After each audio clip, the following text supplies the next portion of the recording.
Bonjour à tous, bienvenue à la troisième masterclass réalisée par VAR Tourisme. Cette troisième masterclass sera essentiellement concentrée sur l'animation des réseaux sociaux, donc par Analou qui est ici présente. Salut tout le Euh, monde. Avant d'introduire la présentation et Analou, je vais déjà vous souhaiter les meilleurs vœux, enfin une très bonne année 2021. Pour le milieu du tourisme, on en a besoin. Ça a été très très compliqué cette année 2020.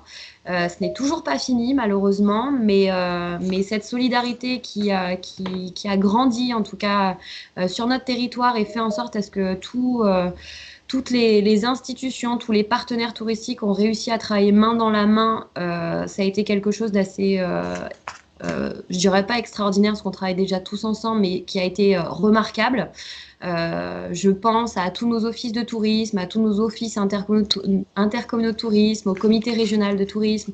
Je pense également à toutes nos institutions type la Chambre des métiers, la Chambre de commerce et d'industrie du Var. Je pense également à la Chambre d'agriculture, au CIVP, donc au Conseil interprofessionnel des vins de Provence. Et je ne vais pas souhaiter, enfin, lire toute la liste parce qu'il y en a énormément, ils sont nombreux et vraiment je tenais à remercier tout le monde. J'espère pour vous, les professionnels, que vous arrivez un peu à voir le bout du tunnel et à sortir la tête de l'eau, mais en tout cas sachez qu'on est derrière vous. On sait que c'est compliqué, que tout est lent, mais on va y arriver et c'est en se serrant les coudes que du coup on arrivera à faire une réussite collective. Pour introduire un petit peu les masterclass, et c'est très rapide et vous inquiétez pas, on va rentrer très vite dans le vif du sujet.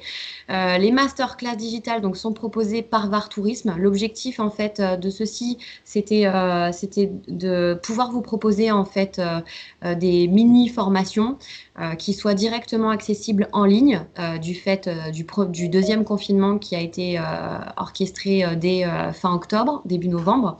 Donc l'objectif, c'était vraiment de vous aider à vous accélérer dans la digitalisation, à vous donner des conseils pratiques pour justement faire évoluer votre stratégie numérique.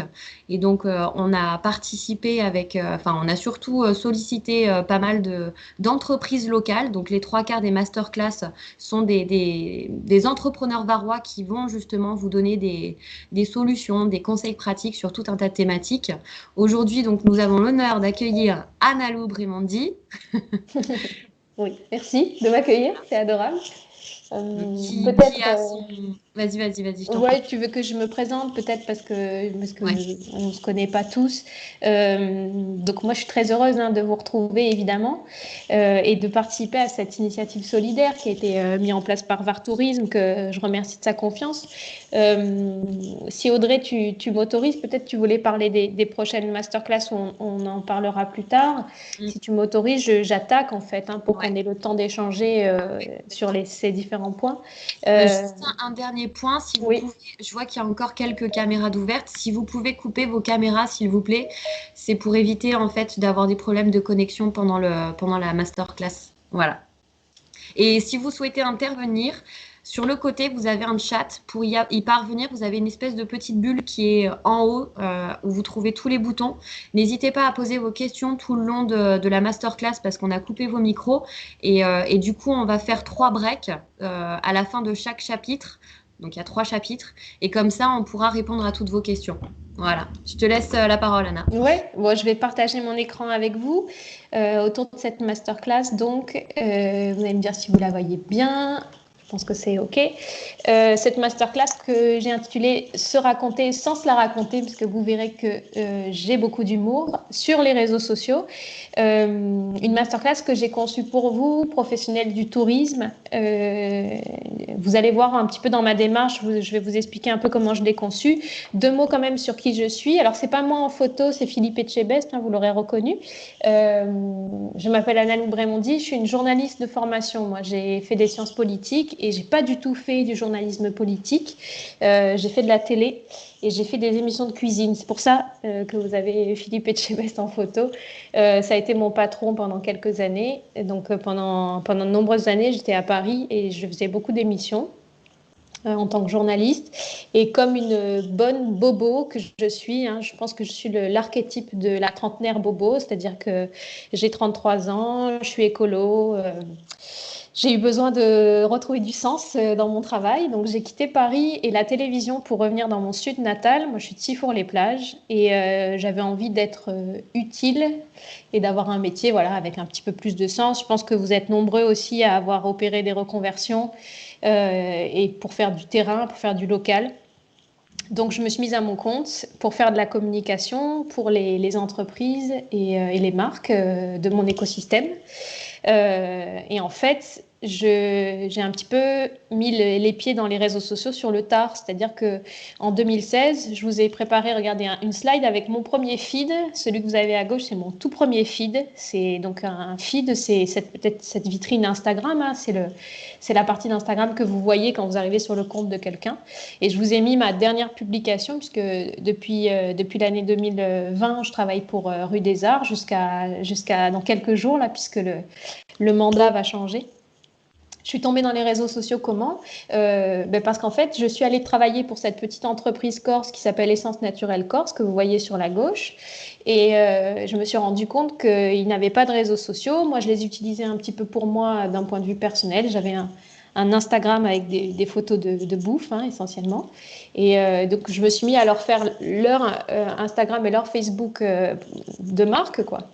Et j'ai tout appris là, en fait. J'ai tout appris et je me suis rendu compte aussi de la valeur des réseaux sociaux, de ce que ça apporte pour une marque et une entreprise.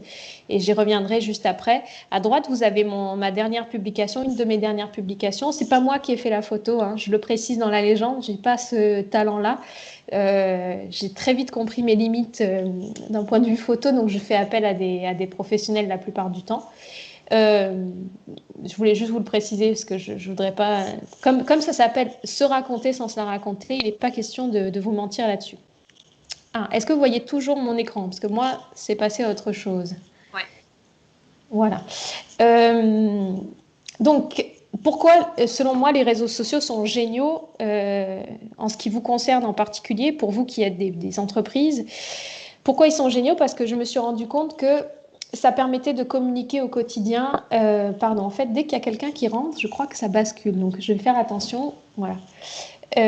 Ça permet de communiquer au quotidien et d'être dans la vie des gens, d'être dans leur fil de contenu, le fil des messages qu'ils consultent quotidiennement en consultant leurs réseaux sociaux. Vous savez comment c'est, les réseaux sociaux, on les consulte le matin quand on se lève, le soir quand on se couche, quand on est dans les transports ou même aux toilettes. Soyez honnêtes, on l'a tous fait. Vous consultez des réseaux sociaux et vous recevez beaucoup de messages, des messages qui sont toutes ces publications qui sont publiées par votre réseau, par votre écosystème. Donc, c'est en ça que c'est très intéressant parce que c'est l'opportunité pour une entreprise comme la vôtre d'être présent au quotidien dans la vie des gens à qui vous voulez parler. Au début, moi, j'étais un petit peu décontenancée par ça, parce qu'en fait, j'avais l'habitude d'écrire des gros pavés, en réalité, pour des marques, pour les réseaux sociaux, non, mais plutôt pour des sites ou des plaquettes. À l'époque, c'était plutôt ça qu'on me demandait. Et petit à petit, on m'a demandé de moins en moins de faire des biographies pour les sites internet ou des plaquettes. On m'a demandé vraiment des réseaux sociaux. Et j'ai été décontenancée parce que je trouvais que c'était un peu superficiel. En réalité, je me suis rendu compte que c'était le même métier que celui que je faisais avant.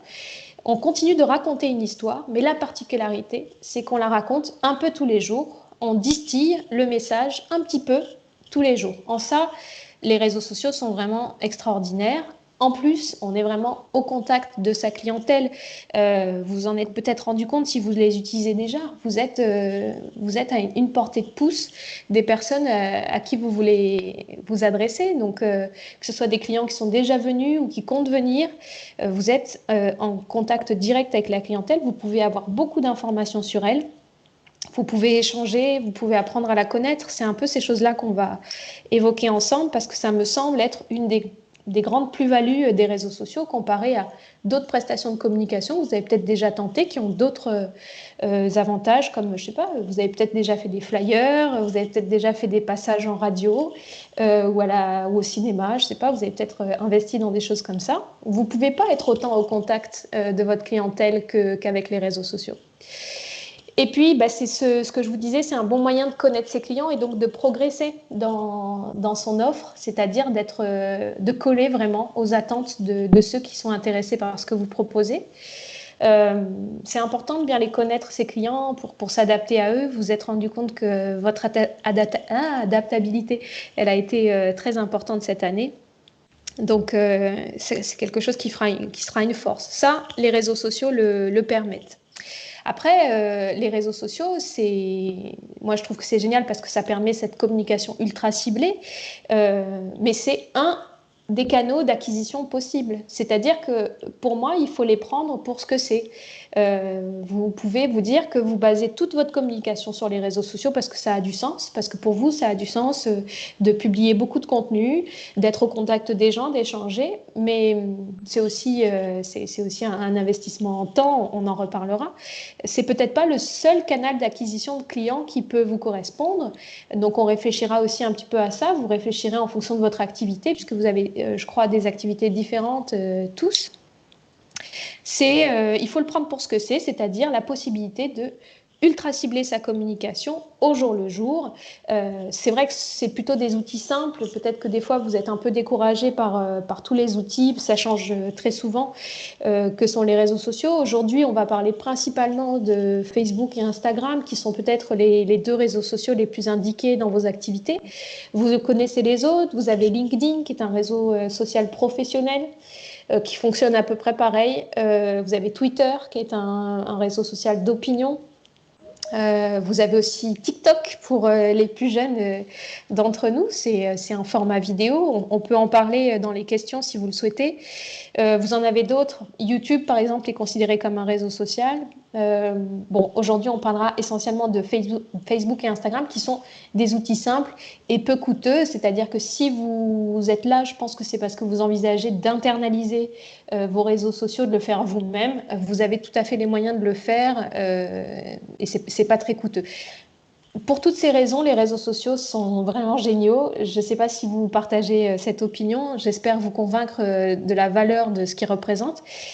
Après, le problème des réseaux sociaux, c'est que ça vous prend un temps infini. Quand j'ai conçu cette masterclass, je me suis mis un peu à votre place et je me suis dit, vous êtes des entrepreneurs qui jonglaient avec beaucoup de fonctions différentes, vous faites beaucoup de choses très différentes au sein de votre entreprise.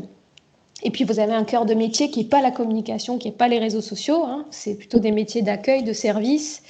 Je pense que votre quotidien est bien rempli. Vous n'avez pas vraiment le temps de devenir des experts des réseaux sociaux et c'est normal. Maintenant, je pense que vous avez envie de le faire vous-même parce que vous n'avez peut-être pas les budgets pour engager quelqu'un pour le faire.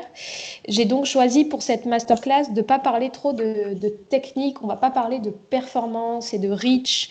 Et on va survoler certains outils qui sont pour moi les plus élémentaires. Je voudrais surtout vous parler de ce qui fait pour moi le sel des réseaux sociaux et l'essence de ces supports médias.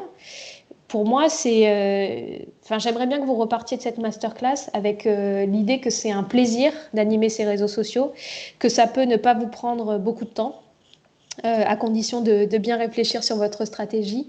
Parce que pour moi, être performant sur les réseaux sociaux, ça peut être très intéressant, surtout pour des gens qui font du e-commerce, ça devient indispensable.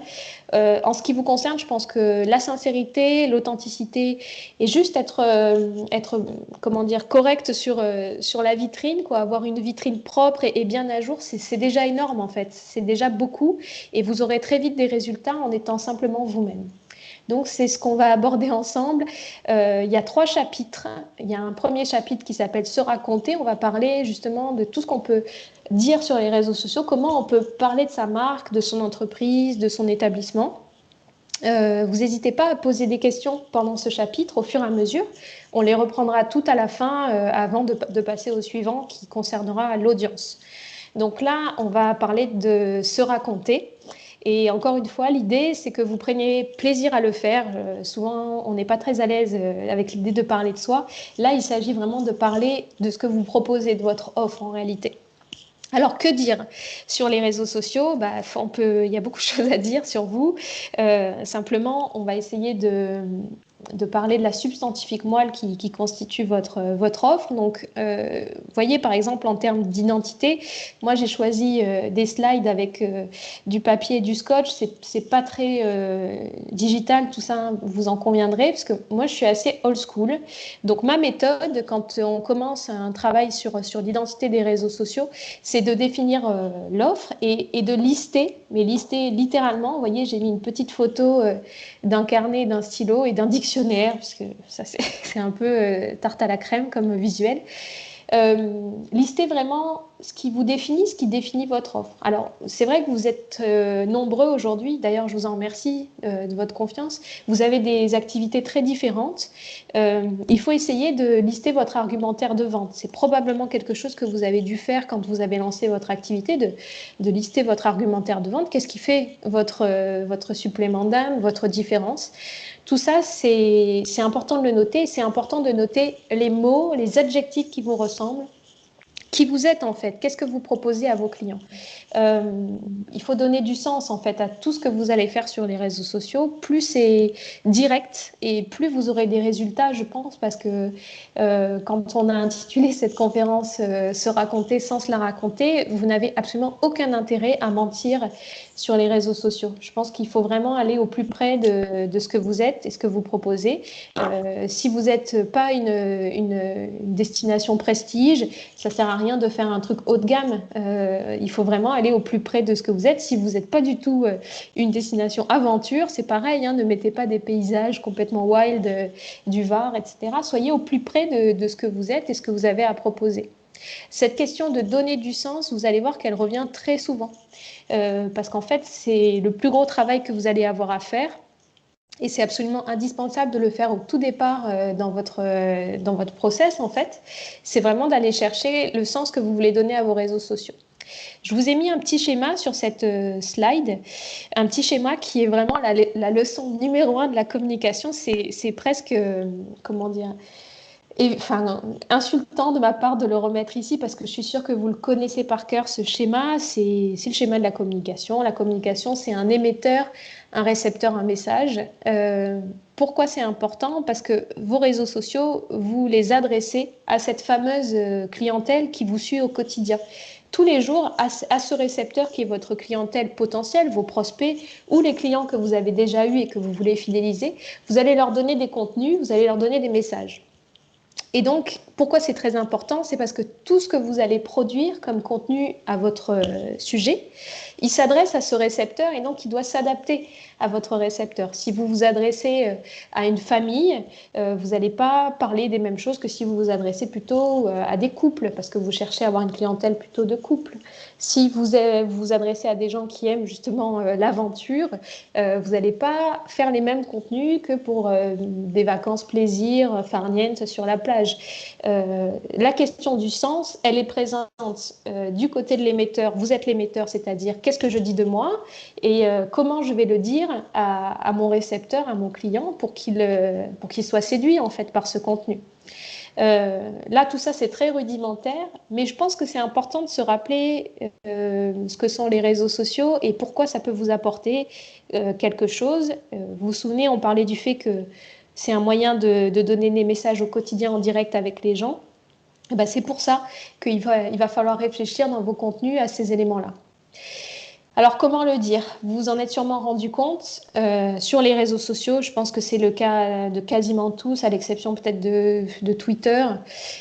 L'image, les images, que ce soit des photos, des vidéos, des graphismes, ce sont les portes d'entrée de votre message. Vous ne pouvez pas communiquer autrement que par l'image. Je vous dirais même qu'aujourd'hui, l'image va se substituer quasiment au texte, même si le texte est important, on va le voir ensemble. Il faut quasiment que votre image, elle parle d'elle-même. Il faut qu'en un regard, on ait compris ce que vous voulez dire. Alors, on peut faire le jeu ensemble. Là, je vous ai mis 3 photos que j'ai récupérées sur Instagram. de ce que ça vous évoque, en fait, ces images-là. Par exemple, vous avez une première photo avec une jeune femme, un bébé dans ses bras de dos, elle est au bord d'une piscine. Il faut vous questionner sur ce que ça vous évoque, cette photo. Vous avez une chambre avec un petit déjeuner en chambre et vous avez un bateau, visiblement dans le port de Toulon, un petit peu avec ce côté authentique des bateaux. Bah là, c'est trois approches différentes et donc, il faut se dire, bon, qu'est-ce qu'on raconte avec ça? Dans la première photo, on raconte qu'on est sur une destination familiale, plutôt jeune, c'est-à-dire je peux être une maman un peu cool et puis partir en vacances avec mon bébé. L'endroit est assez attrayant pour sa tranche d'âge parce que vous avez cette espèce de filtre qui est très actuel, très moderne. En plus, ça a l'air sympa. Il y a des palmiers, il y a une piscine, il y a une chaise design. Tous ces éléments-là racontent quelque chose de la destination. Après, vous avez une chambre très sobre, très classique, avec un petit déjeuner qui est même en fait un room service de ce que je vois. Vous voyez, il y a un avocat, ça doit être de l'huile d'olive, il y a des œufs. Bon, c'est difficile à dire. On a donc un repas qui est livré en chambre. On a quelque chose de très apaisant parce que c'est blanc, c'est lin dans les couleurs. Il y a ce côté aussi gourmand du plateau. Là, on raconte quelque chose. Et puis le bateau, ça raconte plutôt une destination. Voilà, ça raconte la destination Toulon, son authenticité, la mer. Chaque photo évoque quelque chose et vous, quand vous allez préparer vos contenus, il faut que vos images, elles racontent quelque chose. Alors, je vous ai mis d'autres exemples. On peut jouer ensemble à tous les contenus possibles. Comment on raconte un peu qui vous êtes avec juste de l'image. Là, vous avez par exemple une photo que j'ai intitulée Destination. Si par exemple votre activité, elle se situe dans un village particulièrement attractif, parce que authentique, historiquement attractif, je ne sais pas, il y a 1000 possibilités, vous allez pouvoir communiquer aussi sur la destination village. Moi, mon hôtel ou je sais pas, mon centre de loisirs, il se situe dans ce village-là et c'est important que je vous le dise parce qu'en venant chez moi, vous allez vivre cette expérience-là aussi. On a des commodités, peut-être que votre petit déjeuner, il est royal et donc ça, il faut le dire parce que c'est un vrai atout. Vous vous souvenez, on liste tout ce qui fait la différence, ce qui fait la saveur de ce que vous proposez. Voilà, vous avez un super petit déjeuner avec un granola hyper instagrammable, il faut en profiter, il faut le prendre en photo. Les bonnes adresses, peut-être que vous vivez dans un écosystème, justement dans un village, avec plein de bonnes adresses et que quand les gens viennent chez vous, ils peuvent bénéficier de toutes vos bonnes adresses. Ça a un intérêt aussi de donner les bonnes adresses, vous verrez pourquoi. Les réseaux sociaux, ça porte bien son nom, c'est du réseau et c'est social. Donc en envoyant un petit peu la balle vers des gens qui travaillent avec vous, vous permettez à chacun d'y gagner en visibilité et ça, vous verrez que c'est tout à fait récompensé sur les réseaux sociaux. Vous êtes un métier assez solidaire, il faut en faire quelque chose parce qu'en fait, cette solidarité, elle sera payante sur les réseaux sociaux, on y reviendra. Vous avez des spécialités provençales, là, avec le Saint-Thibel qui veille sur les olives préparées. Ça, c'est plutôt si vous êtes épicurien, si vous voulez raconter que chez vous, on profite bien de la vie, n'hésitez pas aussi à mettre des photos de spécialités. Tout ça, c'est un peu de l'expérience. Une destination nature, on va aller sur des visuels nature, découverte. Là, vous avez une photo un peu insolite avec un vélo sur le port de Sanary, je pense. Donc, aventure, découverte. Alors là, je me suis amusée. Je vous ai mis une photo avec un petit couple de jeunes gens qui sont sur la plage et une photo plutôt d'une célibataire qui est à Marseille, qui trinque. Vous voyez comme dans l'approche visuelle, vous racontez pas du tout la même chose selon à qui vous vous adressez. C'est important aussi de donner ce genre de message. Et encore quelques exemples, vous pouvez aussi parler du terroir. Il y a peut-être parmi vous des gens qui travaillent dans le vin. On a la chance dans le Var d'avoir une super terre de vin, donc vous pouvez raconter aussi ce terroir, les gestes. Ça, c'est très, très intéressant pour les réseaux sociaux. Vous avez aussi quelque chose de très lifestyle, ce que j'ai appelé farniente, c'est-à-dire venez chez nous pour juste être en vacances et pas vous prendre la tête. De l'aventure, là vous avez une jeune fille qui fait de l'acrobranche, donc c'est Var Active qui a publié cette photo. Ou vous pouvez communiquer sur votre équipe. Peut-être que ce qui fait la singularité de votre offre, c'est que vous avez une équipe d'enfer. Vous êtes une super équipe et ça, c'est important parce que les gens, quand ils viennent chez vous, ils ont affaire à vous. Donc peut-être c'est important de parler de votre équipe. Bref. J'en ai mis pas mal parce que vous voyez, il y a beaucoup de choses à raconter selon qui vous êtes. Ce que je veux vous montrer surtout, c'est comment, avec une image, on va déjà dire beaucoup. Simplement, pour savoir quelle image vous allez sélectionner pour vous raconter, il faut faire ce travail préliminaire de savoir ce que vous avez envie de raconter de vous. C'est pour ça que je vous conseille de vous réunir en équipe si vous êtes une équipe ou de vous poser si vous êtes seul. Essayez vraiment de lister ce que vous avez envie de raconter de vous au quotidien, ce qui va vraiment vous permettre d'avoir un argumentaire de vente comme ça distillé au fil des jours. Il peut y avoir beaucoup de choses ou très peu de choses, mais qu'on va pouvoir décliner. Ça aussi, on va le voir ensemble. Alors, ces images, elles peuvent avoir des natures différentes. Une photo, ça c'est assez simple. Je vous ai mis format 1:1. C'est le format carré d'Instagram. Si vous voulez gagner du temps, vous savez que vous pouvez partager une même publication sur Instagram et sur Facebook. À ce titre, je vous conseille de toujours mettre vos photos à ce format-là, parce que ça vous permettra d'être OK sur Instagram, ça correspondra toujours à ce que vous voulez en termes de rendu. Et sur Facebook, c'est OK aussi, donc c'est celui qui est le plus passe-partout, ce format carré. N'hésitez pas à m'écrire si vous ne savez pas comment le faire. En fait, Instagram vous le fait naturellement quand vous rentrez une photo. Il vous le met au format 1:1, c'est le format carré. Vous pouvez demander à l'étirer si vous le souhaitez, mais je vous conseille de rester là-dessus. La photo, on va en parler, il va falloir faire attention puisque vous avez vu, c'est la porte d'entrée de votre message, mais on y vient juste après. Ça peut être une vidéo. Une vidéo, c'est très intéressant parce que quand on y pense, une vidéo, c'est très direct, c'est très vivant, ça peut permettre aux gens de connaître l'ambiance qu'il y a chez vous. Ça peut aussi permettre de montrer parfois de la proximité physique, c'est-à-dire si vous voulez raconter que vous êtes vraiment à 2 pas de la mer, il n'y a rien de mieux qu'une vidéo qui panote de votre installation jusqu'à la mer pour montrer que vous êtes vraiment les pieds dans l'eau. La vidéo, elle peut raconter des choses et donner du sens à des choses qu'une photo ne fera jamais. Après, c'est un peu plus compliqué à faire, c'est plus technique. Souvent, il faut faire appel à un professionnel.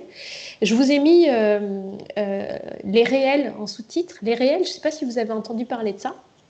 C'est la dernière fonctionnalité d'Instagram. Instagram qui s'est fait un petit peu rattraper par les snaps, les TikTok notamment. TikTok qui est arrivé très fort. Et en fait, ils ont juste adapté un peu un outil qui ressemble à TikTok à l'intérieur d'Instagram, les réels. Les réels, c'est des petites vidéos que vous tournez, que vous montez en direct. Alors techniquement, il faut un peu s'y mettre pour se sentir à l'aise. Pourquoi je vous les ai signalés quand même? Parce qu'il y a un peu une nouvelle qui est tombée qui dit que Instagram va favoriser les comptes qui utilisent toutes les fonctionnalités. Donc les fonctionnalités sont les publications, les stories et les réels. Donc vous aurez intérêt, surtout si vous avez un cadre assez génial, et je veux bien croire que compte tenu du fait que vous travaillez dans le Var, vous avez un cadre assez génial, ça vaut le coup de communiquer là-dessus avec de la vidéo et donc de se mettre au réel. Donc on pourra en reparler parce que ça ferait presque l'objet d'une masterclass à part entière. Mais voilà, dans le registre vidéo, ça peut être intéressant. Réfléchissez si c'est le format de visuel qui vous correspond le mieux, ou ponctuellement, ou toujours. Il faut réfléchir à ça. Ça peut être un graphisme. Alors, je vous ai indiqué Canva. Alors, Canva, pour ceux qui ne connaissent pas, c'est un logiciel gratuit de graphisme qui vous permet de faire des montages photos, mais aussi simplement, vous savez, un fond, un texte avec des petits visuels, un graphisme, je ne sais pas vous l'expliquer autrement, un visuel qui n'est ni de la photo ni de la vidéo. Canva, c'est un super outil parce que c'est un outil gratuit. Je vous le propose parce que je sais que voilà, vous n'avez pas forcément les moyens de faire appel à un graphiste, mais honnêtement, Canva ne fera jamais aussi bien qu'un graphiste. Cependant, ça peut vous arranger quelques coups. Attention avec Canva parce que d'une part, c'est très utilisé, donc vous risquez de vous retrouver avec les mêmes visuels que vos concurrents puisque c'est ouvert à tous. Vous verrez, il y a des fonds, il y a des templates, c'est-à-dire des visuels qui sont tout prêts, vous n'avez plus qu'à changer le texte, la couleur et vous avez votre visuel. Ça reste quand même un super outil quand, comme vous, on fait sa communication tout seul. C'est assez facile d'utilisation. Vous n'avez qu'à inscrire une adresse mail et vous avez un compte. Et là encore, je vous invite à bien réfléchir à votre identité graphique, c'est-à-dire à pas partir tout feu tout flamme partout, c'est-à-dire ne pas choisir tel template le lundi et puis un autre qui n'a rien à voir le mardi parce que vous le trouvez joli. Vraiment, posez-vous la question des couleurs et de l'ambiance que vous voulez donner à l'univers que vous voulez donner à vos visuels. Prenez le temps de choisir ce qu'on appelle la charte graphique, c'est-à-dire voilà, la police que vous utilisez toujours, ou les 2 polices que vous utilisez toujours, les couleurs que vous utilisez toujours. Peut-être vous prenez 1 ou 2 templates et vous n'en sortez pas. Les motifs que vous pouvez utiliser ou l'organisation de ce visuel. Ne vous éparpillez pas parce que ça fait très amateur, je pense, et ça vous dessert clairement. J'ai fait une petite liste des choses à ne pas faire côté visuel. Et ça en fait partie, je vais y revenir. Évidemment, la photo floue ou pixelisée ou de mauvaise qualité, vous oubliez, parce que là, vous allez vraiment vous desservir, puisque je vous rappelle que c'est votre porte d'entrée. On ne va même pas lire le texte qui est associé à votre photo. Surtout, faites attention à la qualité de vos photos. Allez toujours vers de la photo HD. Vous avez vu, les réseaux sociaux, ils sont de plus en plus exigeants parce que vous êtes en concurrence avec des gens qui ont des super visuels. Donc, attention à ça. Pas trop de filtres sur Instagram, de grâce, parce qu'en fait, ça va marquer votre photo dans le temps. Ça va marquer votre photo dans le temps, c'est-à-dire que dans quelques mois, elle sera super ringarde, votre photo. Et ça va dire ça de vous, que vous êtes super ringard. Donc, on n'a pas envie. Et là, c'est ce que je vous ai noté, 12 chartes graphiques différentes. C'est non, parce que il faut qu'on puisse reconnaître que c'est vous en un seul coup d'œil. Donc, votre graphisme, il faut qu'on se dise, ah, ça, cette identité, c'est un tel. Donc, prenez le temps, au départ, de bien définir cette charte graphique de ce qui va vous raconter en images. C'est très important de le faire au départ. Après, vous gagnez du temps. Vous n'avez plus à y réfléchir. Ne volez pas de photos, ni sur les réseaux sociaux, ni sur Google Images. Ne prenez pas de photos qui ne vous appartiennent pas. C'est des ennuis, c'est pas correct et voilà, vous risquez quand même de vous faire alpaguer. Si jamais vous voulez repartager une photo qui vous concerne, pas de problème. Vous créditez juste la personne qui l'a faite. Ça, c'est important. N'allez pas chercher trop sur Google Images. Si vous cherchez des banques d'images libres de droit, il en existe plusieurs. Moi, j'en utilise une qui s'appelle Unsplash. Je pourrais vous l'écrire dans le chat si ça vous intéresse. Unsplash, c'est une super banque d'images libres de droit. Il n'y a pas tout dedans. Mais le problème, c'est qu'il faut juste taper les mots-clés en anglais. Donc, il faut juste savoir comment ça s'appelle en anglais. Je pense qu'en tant que professionnel du tourisme, vous êtes quand même branché sur l'anglais. Mais c'est une super banque d'images. Vous avez aussi sur Canva une banque d'images. Vous en avez certaines qui sont payantes, d'autres qui sont gratuites. Donc ça, c'est super. C'est vraiment super Canva. Je pense que tous nos amis graphistes vont me détester de dire ça. Encore une fois, ça ne vaut pas un graphiste, mais c'est un bon petit outil. Le risque en utilisant Canva ou Unsplash, c'est que vous allez vous retrouver avec des photos que vos concurrents utilisent aussi, puisque, encore une fois, elles sont ouvertes à tous. Les photos mensongères, ça ne vous servira pas non plus. Ce qu'il faut éviter, c'est la déception. La personne qui est venue chez vous en pensant que vous étiez une destination paradisiaque et en fait, vous êtes une destination tout à fait traditionnelle, tout à fait normale pour les familles qui ont envie de passer du bon temps. Il faut éviter l'effet déceptif de la photo mensongère. Faire appel à un professionnel en photo, moi c'est mon cas, les amis, je vous le dis, je fais un petit peu de photos quand c'est nécessaire, mais honnêtement, j'ai jamais regretté d'avoir fait appel à un professionnel pour réaliser des visuels. Aux professionnels, on peut leur confier beaucoup de choses. Par exemple, ils peuvent, eux, vous créer une colorimétrie, c'est-à-dire une qualité d'image qui va vous différencier des autres. Ils vont vraiment pouvoir vous créer un style à part qui va faire qu'en un coup d'œil, on va savoir que c'est chez vous. Que ce soit pour le choix de cette colorimétrie, de vos photos, de vos graphismes, la question du sens qu'on évoquait, elle est toujours omniprésente. Parce qu'en fait, tout est relié. Une fois que vous avez déterminé que vous êtes une destination, allez, on va dire familiale nature, il faut que vos visuels y racontent ça. Ça veut dire que potentiellement, le photographe, il va falloir lui dire, je veux de la nature, je veux des familles en photo, je veux une colorimétrie qui soit vraiment très pure, très authentique. Vous êtes un hôtel design, et on va demander aux photographes de faire des photos très épurées, avec des lignes très marquées, aller plutôt travailler les blancs, les gris, quelque chose de très soyeux aussi dans l'image. Là, c'est vraiment l'apport du professionnel photo, c'est qu'il va pouvoir vous créer cette identité facilement. Vous vous dites peut-être que c'est une dépense, que vous n'avez pas besoin de ça. C'est vrai, hein, il faut le payer, le photographe. Mais en fait, vous verrez que avec une petite dotation, surtout si vous gérez vos réseaux sociaux, avec une petite dotation, vous pouvez avoir vraiment des outils de travail qui vont vous changer la vie. Donc, il faut pas hésiter quand même à demander. Si vous avez besoin de contact de photographe dans le Var, vous n'hésitez pas non plus, que ce soit auprès de Var Tourisme ou de moi, à nous écrire, qu'on vous envoie des books, en fait, justement des feeds Instagram de leur travail, que vous voyez un petit peu leurs pattes et que vous alliez chercher celle qui fait sens pour vous. C'est absolument indispensable. Si vous devez retenir qu'une chose aujourd'hui, c'est ça. Il faut que tout ait du sens. Si vous êtes une destination nature, mais que vous mettez que des photos de bâtiments et que tout est hyper blanc, soyeux, non-sens absolu, ça ne va pas. Donc, je liste ce que je veux raconter de moi et ensuite, je le mets en image en lui donnant du sens. Alors, comment le dire tout ça? Vous avez vu que l'image, c'était la porte d'entrée. Vous avez aussi la légende. La légende, c'est le texte qui est associé à votre photo. Il est de moins en moins lu. Ne nous trompons pas là-dessus, les gens lisent de moins en moins. Mais vous serez surpris de voir que vous êtes lu quand même par une partie de vos abonnés. Surtout, ce qu'il faut retenir de votre légende, là j'ai mis un post visite Var parce que je fais un petit peu de lèche, hein, bien sûr, c'est que cette légende, c'est la signalétique de votre message. Ça permet de vous connecter avec des gens que votre message pourrait intéresser. Alors, comment on fait ça? Comment on fait de la signalétique pour rediriger vers soi? En fait, on utilise beaucoup de choses.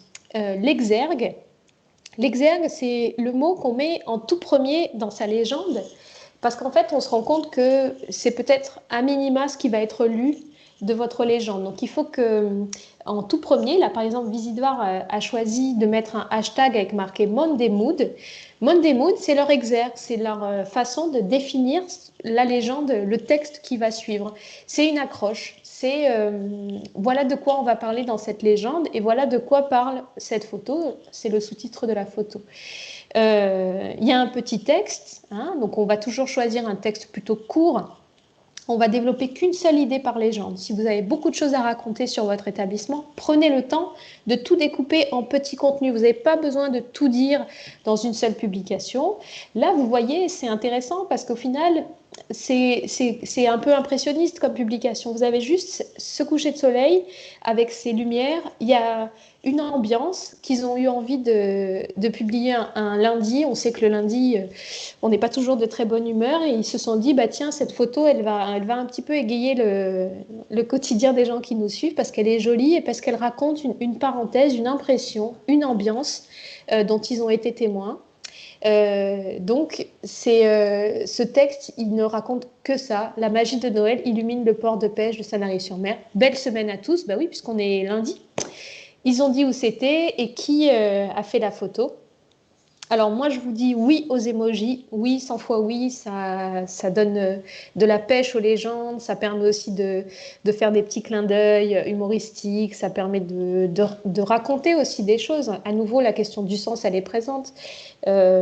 Avec l'emoji, on va pouvoir dire des choses sans utiliser des mots, juste avec une ambiance. Là, vous avez un petit emoji avec des étoiles dans les yeux. Ouais, c'est un peu ce que ça nous inspire, cette publication. Ensuite, vous avez les identifications. Les identifications, c'est le arrobase, c'est le handle. L'arrobase, c'est un moyen de taper à la porte de quelqu'un, de dire « Regarde, je parle de toi ». Donc là, dans cette publication, on est allé dire coucou le département du Var, coucou Scénarii Tourisme. Bah oui, c'est deux entités qui sont concernées par cette publication. Pourquoi on va les chercher? Déjà pour leur montrer qu'ils sont concernés, pour permettre aux gens qui lisent la légende d'aller vers eux, d'aller voir qui ils sont, ce qu'ils font, pourquoi ils sont concernés.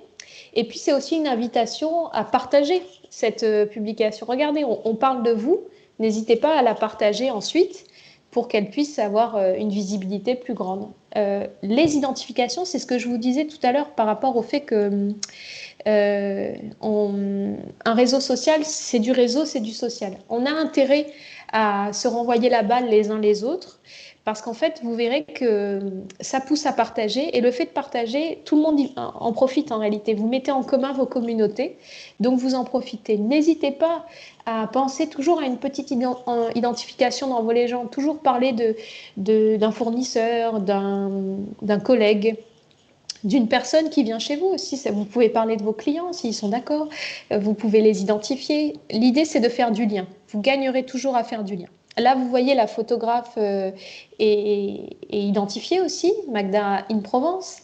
Ça, c'est important de créditer les gens qui font vos photos, bien sûr, toujours. Même si vous avez payé le photographe, vous pouvez toujours l'identifier. Ça lui donnera envie de partager. Et puis, vous avez les hashtags, c'est les dièses. Les hashtags, là, il y en a pas mal. Vous n'êtes pas obligé d'en mettre autant. C'est les centres d'intérêt. Alors là, évidemment, il y a beaucoup à dire. Mais vous pouvez vous choisir 5-6 hashtags qui vous correspondent. Pourquoi j'ai mis les centres d'intérêt? En fait, vous verrez que ce hashtag, il nous permet de nous retrouver entre personnes qui ont les mêmes centres d'intérêt, qui ont les mêmes affinités, qui ont des choses à faire ensemble. Donc, c'est un moyen, c'est des petites cartes de visite, c'est des petits tags pour dire voilà de quoi je parle moi au quotidien. Je vais parler du Var, je vais parler du vin, je vais parler de cheval. Peut-être il y a des personnes parmi vous qui s'occupent de chevaux. Un petit peu tous les centres d'intérêt que vous avez et ce dont parle votre compte, c'est important de les stipuler comme ça en hashtag parce que vous verrez que c'est un intérêt pour se connecter les uns les autres. Donc vous voyez comment une légende, c'est une série de petits indicateurs qui vont vous permettre de faire du lien et du réseau. Au final, vous vous rendez compte, la question du texte, elle est quasiment anecdotique, à part un petit peu légender votre photo et dire ce que vous avez à dire. Il n'y a pas beaucoup d'exigences sur votre texte, à l'exception peut-être des infos pratiques. Si vous avez besoin de donner des informations à votre communauté sur des horaires qui changent, sur des protocoles qui sont mis en place, là, vous faites un texte beaucoup plus exhaustif. N'hésitez pas à mettre des petits emojis pour le rendre, plus digeste, on va dire. Mais vous voyez, ça peut être simplement ça, une ambiance, une expérience que vous proposez à travers vos réseaux sociaux. Avant de passer au chapitre 2, je vais rebasculer sur la vidéo pour voir vos questions. Je ne sais pas s'il y a eu des questions. Voyons ce chat. Ah, je ne t'entends pas, Audrey. Il faut que tu te rebranches. Oui, Alors, je disais, on a eu pas mal de questions. On a eu pas mal d'aide, d'ailleurs, de la part de Kevin Pardo qui répond à pas mal de personnes. Ah, très bien, très bien. Kevin Pardo, dont je partage le bureau au quotidien, je me dois d'être tout à fait transparente avec vous. Il se trouve qu'on est dans le même bureau à Toulon, un bureau partagé, donc je le vois travailler au quotidien et je pense que me voyant travailler au quotidien, il a dû être bien imprégné de tout ça. Alors, dans la toute première question, on a Maude qui pose la question de « Et si on a plusieurs cibles, comment fait-on justement pour donner le bon message et parler à notre audience comme il faut ?» Alors, c'est ça l'avantage des réseaux sociaux, c'est que vous pouvez d'un jour à l'autre changer de cible, c'est-à-dire de récepteur, je suppose. La question qui se pose aussi pour vous, professionnels du tourisme, c'est la question de la langue que vous allez utiliser sur vos réseaux sociaux. Est-ce que vous faites français, anglais, même italien, espagnol? Je ne sais pas si vous avez des clientèles plus spécialisées, ou les deux. En fait, tout se fait... Vous savez, à l'époque où on faisait des sites internet, vous en faites peut-être encore, je vous le souhaite du moins, on se posait la question de est-ce que dans une page on met deux langues? Et on se rendait compte que Google avait tendance à pas valoriser les pages bilingues. Sur les réseaux sociaux, c'est moins compliqué. Vous pouvez carrément avoir des publications qui sont en 2 langues, en 3 langues. Il vous suffit juste, toujours dans cette idée de donner du sens, de trouver une petite méthode pour organiser votre propos. Vous pouvez avoir une exergue, c'est-à-dire un peu l'idée force qui peut être des mots en majuscules, qui peut être un mot entouré d'émojis, un mot qui est entouré de petites puces. Hein. Vous faites un petit gimmick. Vous avez votre texte en français, soit vous sautez des lignes, soit vous mettez une ligne de tiret, soit vous pouvez aussi mettre les drapeaux. Voilà.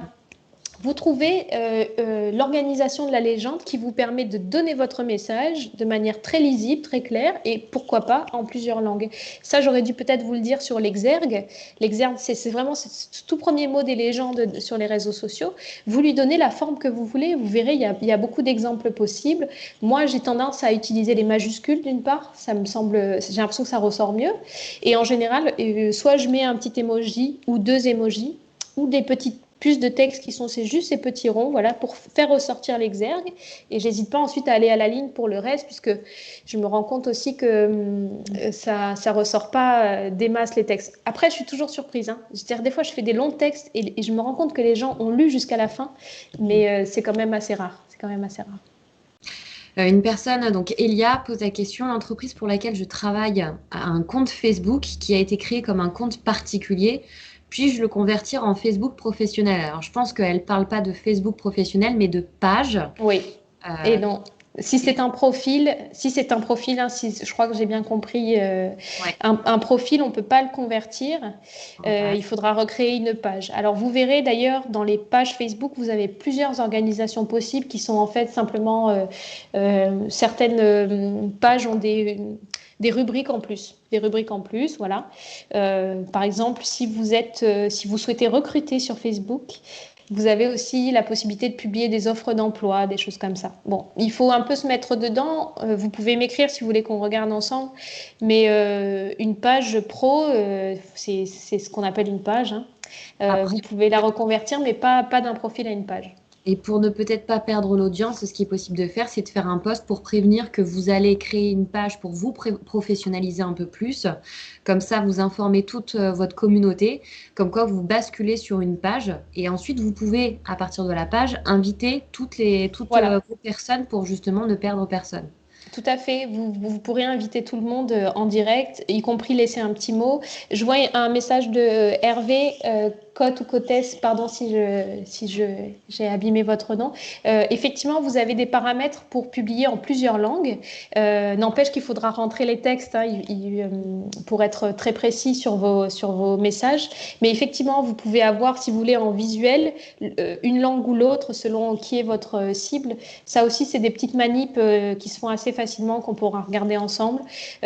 Si vous n'êtes pas très à l'aise avec la technique, sachez que juste rédiger en 2 langues sur une seule légende, ça marche aussi, à condition que ça soit bien lisible. Pardon, j'ai vu ça passer.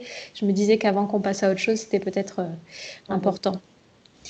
Carla qui pose la question des budgets. Par exemple, si tu souhaites externaliser et embaucher quelqu'un qui gérait les réseaux sociaux, est-ce qu'on a une fourchette de prix? Alors, pas de précision, mais pour savoir à peu près combien ça coûte et qu'est-ce qu'on a derrière? Bien sûr. Alors, on va dire que la norme, parce qu'évidemment, d'un professionnel à l'autre, pour vous expliquer comment on fait un budget pour les réseaux sociaux, les paramètres importants, c'est quoi? Est-ce que on fait les visuels et les textes et la programmation?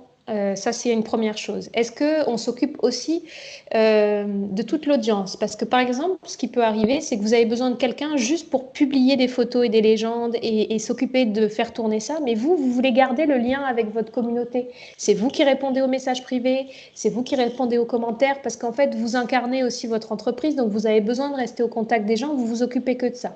Si vous vous occupez de ça et pas du reste, c'est un certain prix. Si la personne s'occupe de tout, c'est un autre prix. Les autres paramètres, c'est la fréquence de publication. Est-ce que c'est tous les jours? Est-ce que c'est 2 fois par semaine? Est-ce que c'est 1 fois par mois? Ça va déterminer. Le nombre de réseaux sociaux sur lesquels vous êtes présent. Est-ce que vous êtes sur Instagram, Facebook, LinkedIn? Est-ce que ce sont des publications différentes en fonction des réseaux sociaux? Parce que vous savez, ça, sur la question du sens, ça peut être une vraie question que vous vous posez.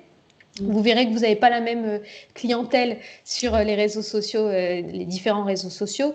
Ce qu'on peut se dire schématiquement, c'est que Instagram, c'est les 25-45 ans, il y a pas mal de trentenaires, c'est assez féminin aussi Instagram, vous verrez.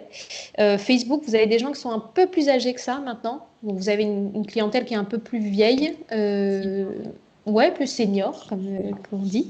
LinkedIn, c'est du professionnel, donc vous n'allez peut-être pas faire les mêmes publications sur tous ces supports, même si, rassurez-vous, si vous n'avez pas beaucoup de temps, une bonne publication partagée sur Instagram et Facebook, c'est OK.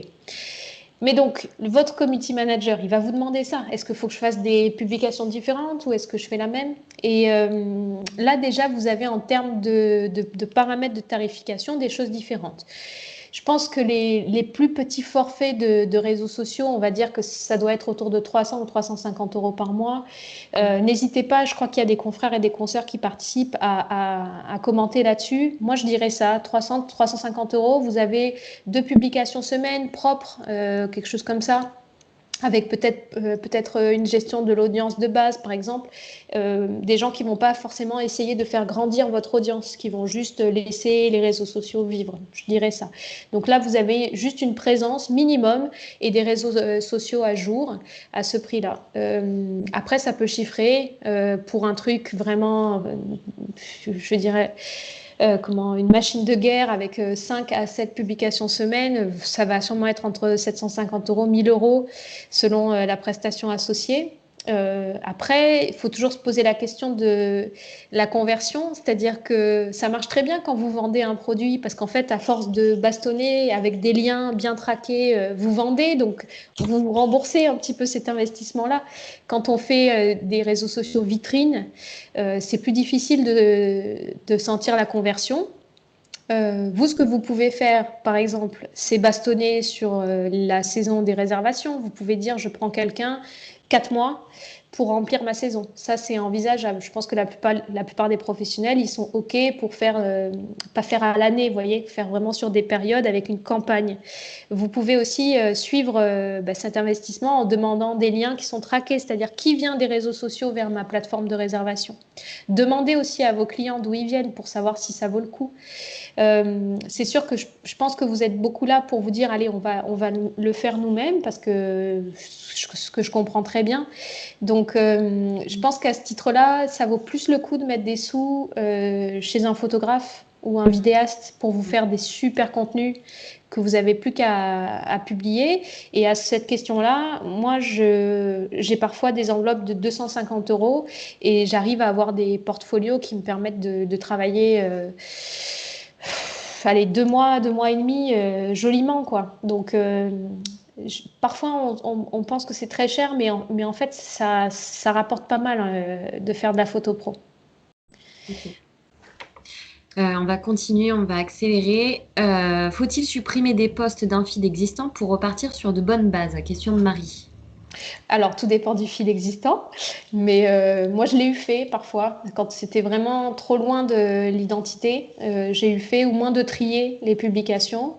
Effectivement, vous avez vu un feed, hein, c'est donc cette vitrine. C'est une vitrine, donc en fait, les gens viennent sur votre compte, ils scrollent, ils regardent les photos. Il faut déjà qu'ils aient une impression tout de suite en regardant votre feed. Donc, effectivement, si vous pensez que ça vous sert pas, vous supprimez, ça n'a aucun impact par ailleurs. Hein. Enfin, ça vous fera rien perdre. La seule chose, c'est que peut-être attendez d'avoir 9 ou 12 photos nouvelles sur Instagram pour avoir un feed complet.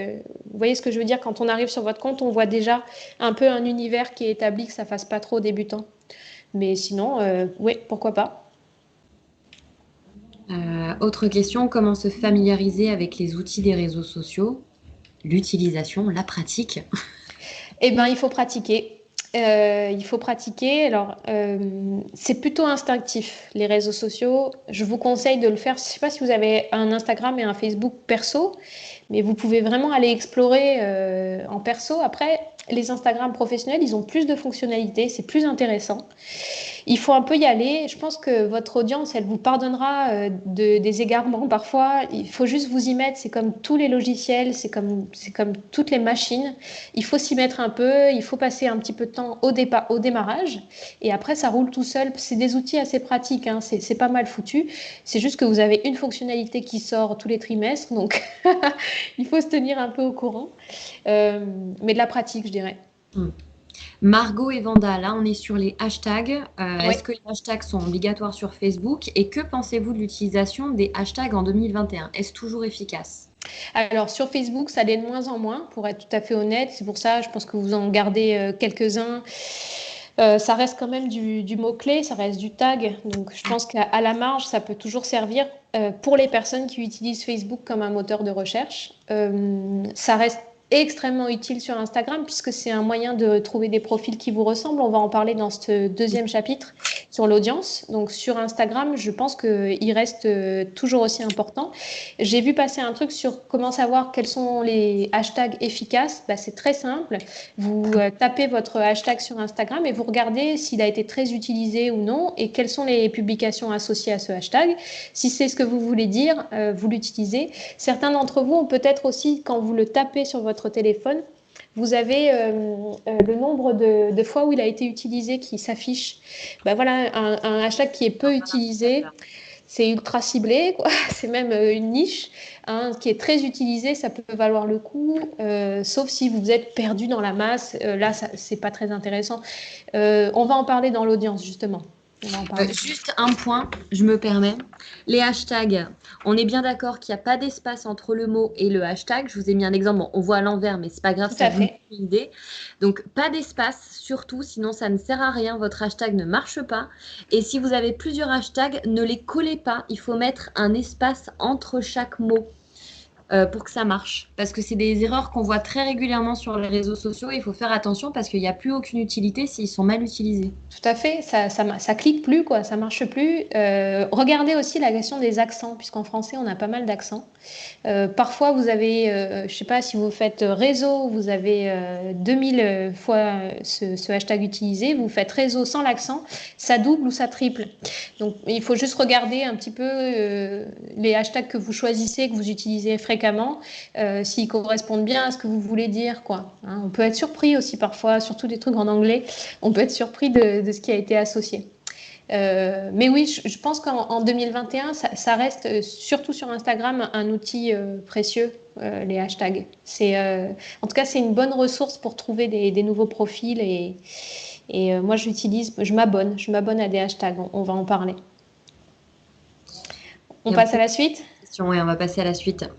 Alors, bon, si vous avez des questions, n'hésitez pas aussi à m'écrire. Je vous ai mis à la fin de ma présentation mon mail, donc vous n'hésitez pas. Voilà. Et puis, pour les personnes qui se demandent comment faire certaines manips, moi, ça m'arrive encore aujourd'hui de ne pas savoir faire certaines choses. Donc, je vais sur les forums et sur YouTube parce qu'il y a énormément de choses qui sont très bien expliquées sur d'où est-ce qu'on part, comment on fait, etc. Donc, si vous avez une question vraiment très technique, n'hésitez pas à passer d'abord par Google parce qu'en fait, tout est très bien expliqué par les confrères et les consoeurs. C'est un milieu assez ouvert sur le savoir, donc n'hésitez pas.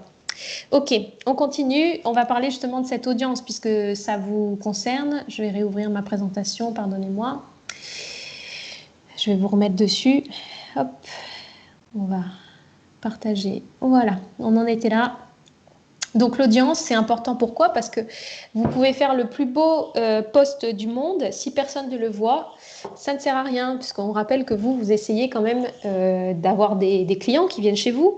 Et c'est pour ça que vous utilisez les réseaux sociaux, c'est pour les attirer. Alors sur Instagram, on va dire que c'est de la rencontre par affinité. Instagram, vous avez un outil. Alors, vous voyez, si vous avez votre téléphone sous les yeux, prenez-le. Sur Instagram, dans le menu, vous avez une loupe. Cette loupe, c'est un moyen de chercher des profils qui vous ressemblent, de chercher de nouveaux abonnés.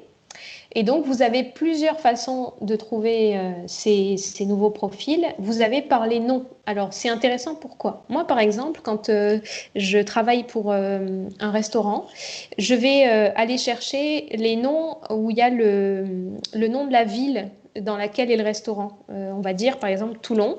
Je vais chercher tous les profils où il y a Toulon dedans.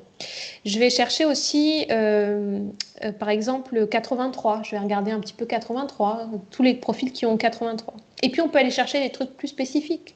Je sais pas, vous cherchez des cavaliers, puisqu'on parlait des chevaux.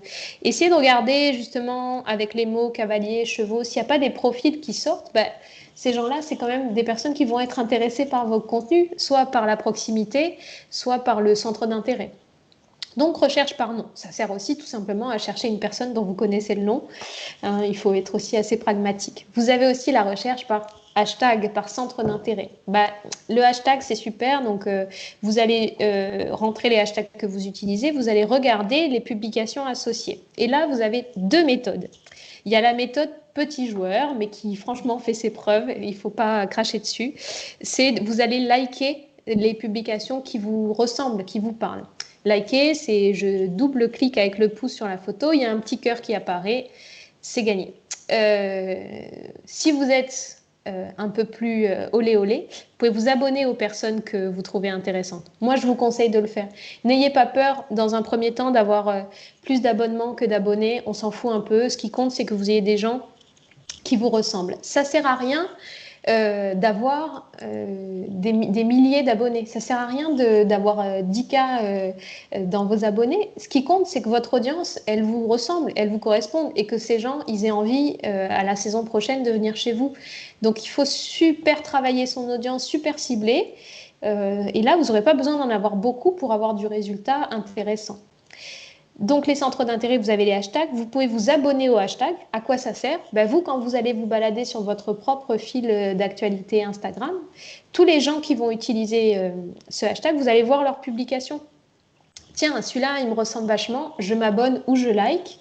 Et vous allez pouvoir, comme ça, augmenter votre audience. Alors, sur la question des petits likes, il faut liker beaucoup la personne pour qu'elle vous voie.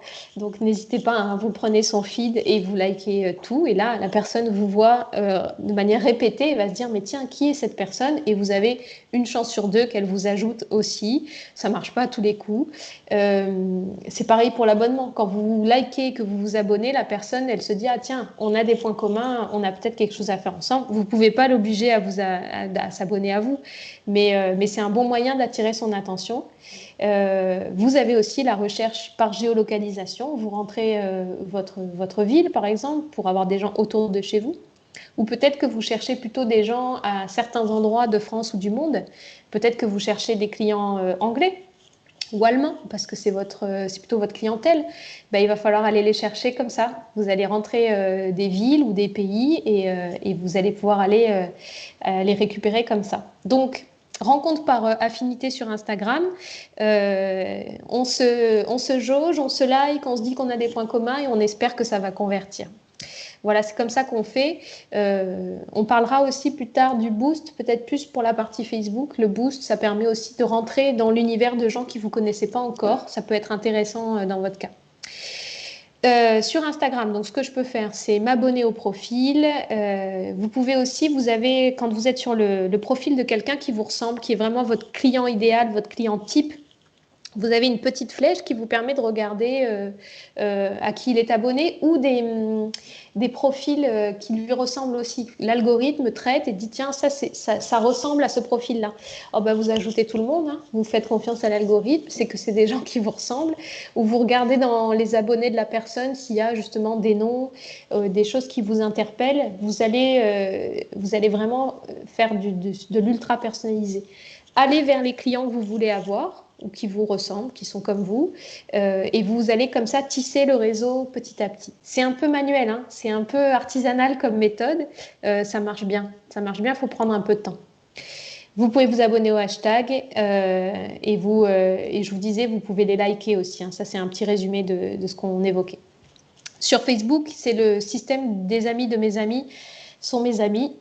Donc là, la seule chose que vous puissiez faire concrètement, c'est être actif, être super actif. Il faut liker, il faut commenter, il faut partager les publications de votre communauté. Votre communauté, elle vous ressemble, elle a les mêmes centres d'intérêt que vous. Et donc, il ne faut pas hésiter à les mettre en avant, à regarder ce qu'ils font, à aimer, à partager quand vous trouvez que c'est bien, en identifiant la personne. Hein. Sur Facebook, c'est la même chose que sur Instagram. Le handle, le arrobase, vous permet d'identifier les pages ou les profils. Il ne faut pas hésiter à le faire. Les amis de mes amis sont mes amis. C'est comme ça que des gens vont vous repérer et vont pouvoir vous ajouter. Il y a aussi un truc qui est pas mal, je ne sais pas si vous l'avez vu, c'est que quand vous avez des likes, Facebook vous propose d'inviter les personnes qui ont liké et qui ne sont pas déjà abonnées à le faire. Moi, je le fais systématiquement. Donc, comment on fait? Vous cliquez sur le nombre de likes de votre publication et vous avez invité. Ces personnes-là, c'est des gens qui vont être invités à s'abonner à votre page. Faites-le, franchement, ça prend 2 secondes et ça rapporte bien. Ensuite, franchement, le canal d'acquisition qui est le plus rapide sur Facebook, ça reste le boost. Donc, le boost, c'est quoi? Je vais mettre un petit peu de sous sur ma publication pour qu'elle rentre dans le feed, dans le fil d'actualité de gens que j'ai ciblés mais qui ne me connaissent pas encore. Et on va leur proposer de vous suivre, de s'abonner à vous. Donc, je fais juste une petite parenthèse pour le boost, pour ceux qui s'y sont attelés et qui se sont découragés.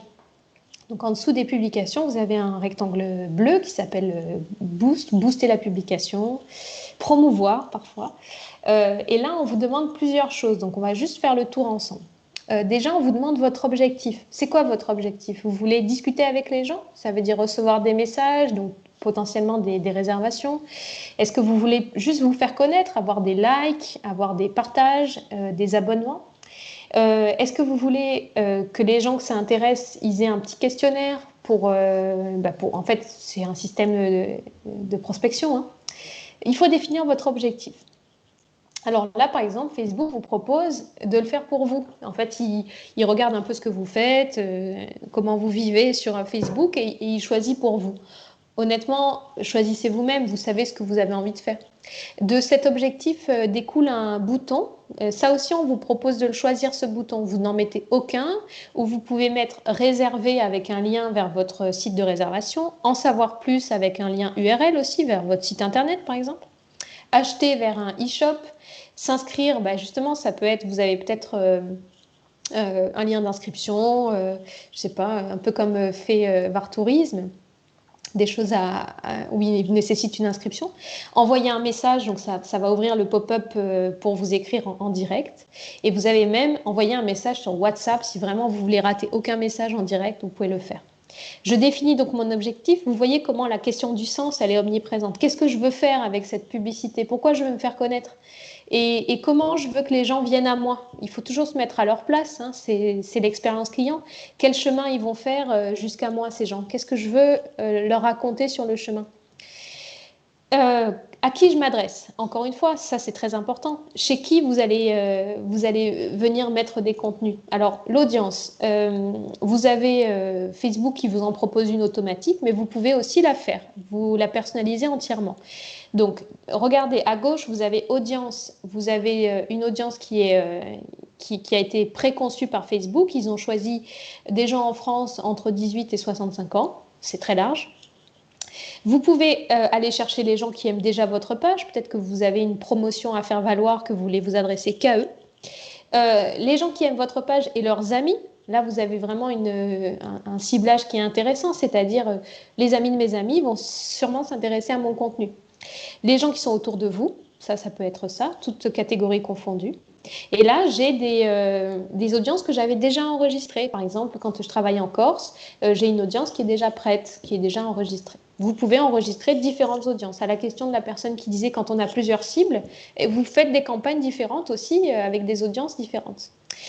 Après, quand vous concevez vous-même votre audience, c'est ce qu'on vous propose de faire avec le petit stylo. Alors, regardez, vous avez détail de l'audience et vous avez un petit stylo dans ce rectangle gris. Vous choisissez la tranche d'âge, réfléchissez bien. Vous choisissez le genre, est-ce que vous parlez à des hommes, à des femmes, aux deux. Vous pouvez choisir une région, un pays ou une ville étrangère même. Hein. Ça peut arriver dans le feed de nos amis anglais, allemands. Et le ciblage avancé, c'est assez marrant.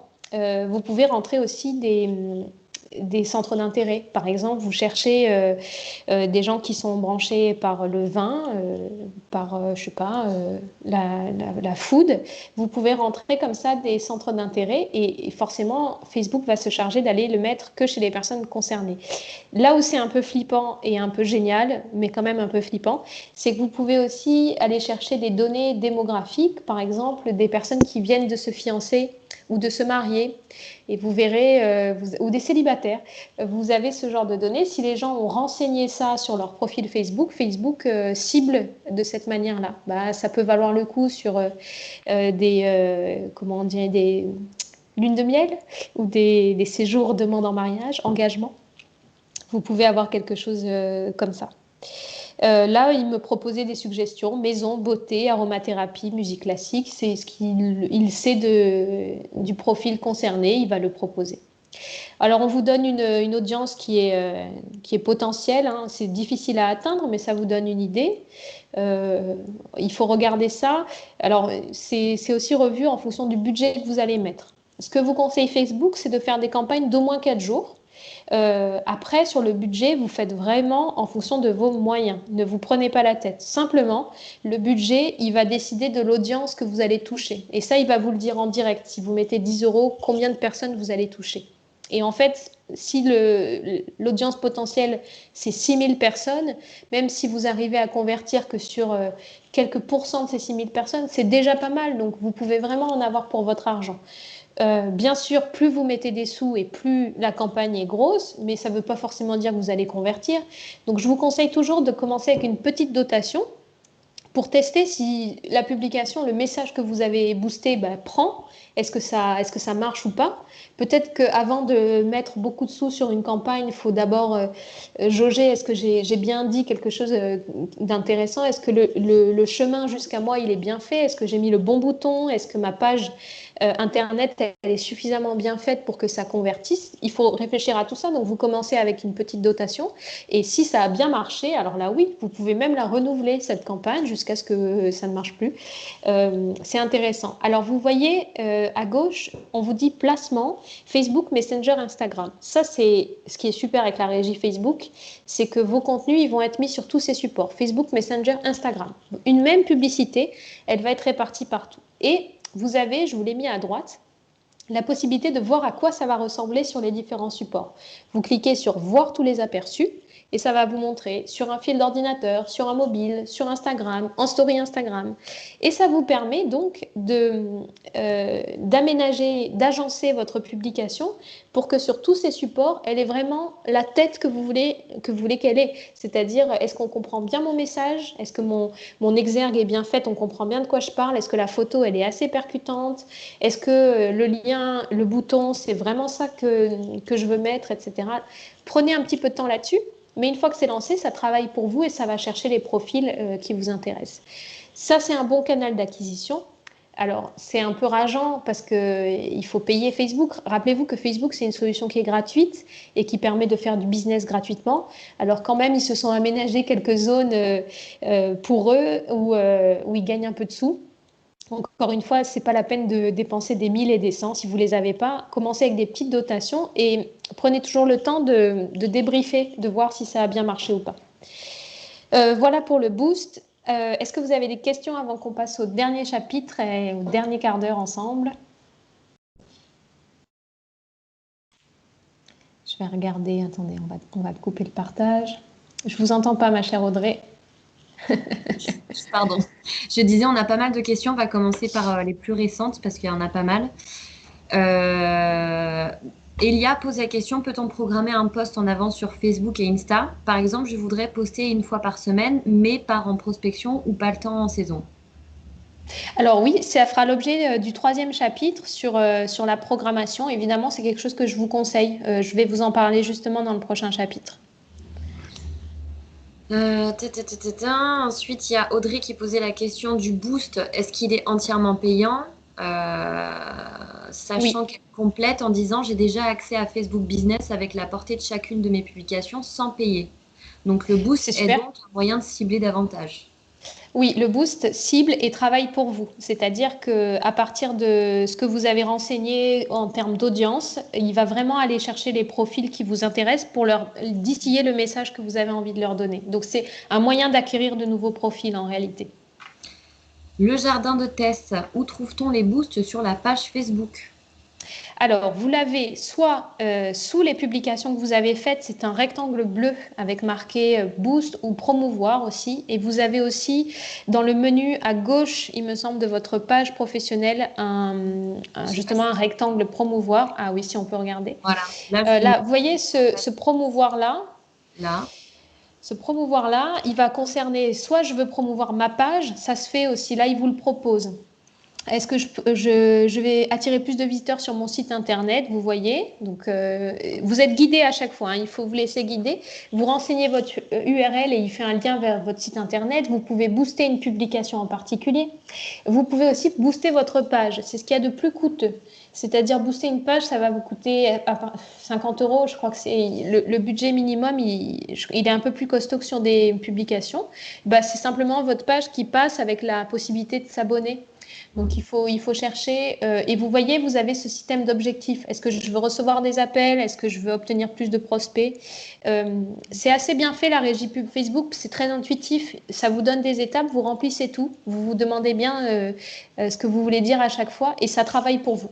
Ça. Et quand vous avez déjà créé un post, si vous vous rendez compte que finalement vous voulez le sponsoriser, si vous descendez, soit vous avez le bouton bleu encore à nouveau qui apparaît avec booster la publication. Donc là, on est par exemple sur une vidéo qu'Estherelle a pris justement là pendant les chutes de neige qu'on a eues là ces 2 derniers jours.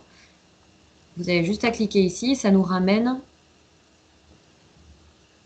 à l'aperçu. Ouais. Ouais. Là, en fait, je choisis combien de personnes je souhaite toucher, combien je souhaite mettre en argent, et en fait, on peut bouger les différents critères pour que ça corresponde à ce qu'on veut. Tout à fait. Et ça peut être intéressant. C'est bien de le faire un peu de temps en temps. C'est vrai que les algorithmes ont tendance un peu à valoriser les gens qui mettent un peu dans la cagnotte. Donc vous verrez que des fois, votre reach, c'est-à-dire le nombre de likes, d'abonnés, se met à baisser. Vous avez l'impression que plus personne ne vous voit.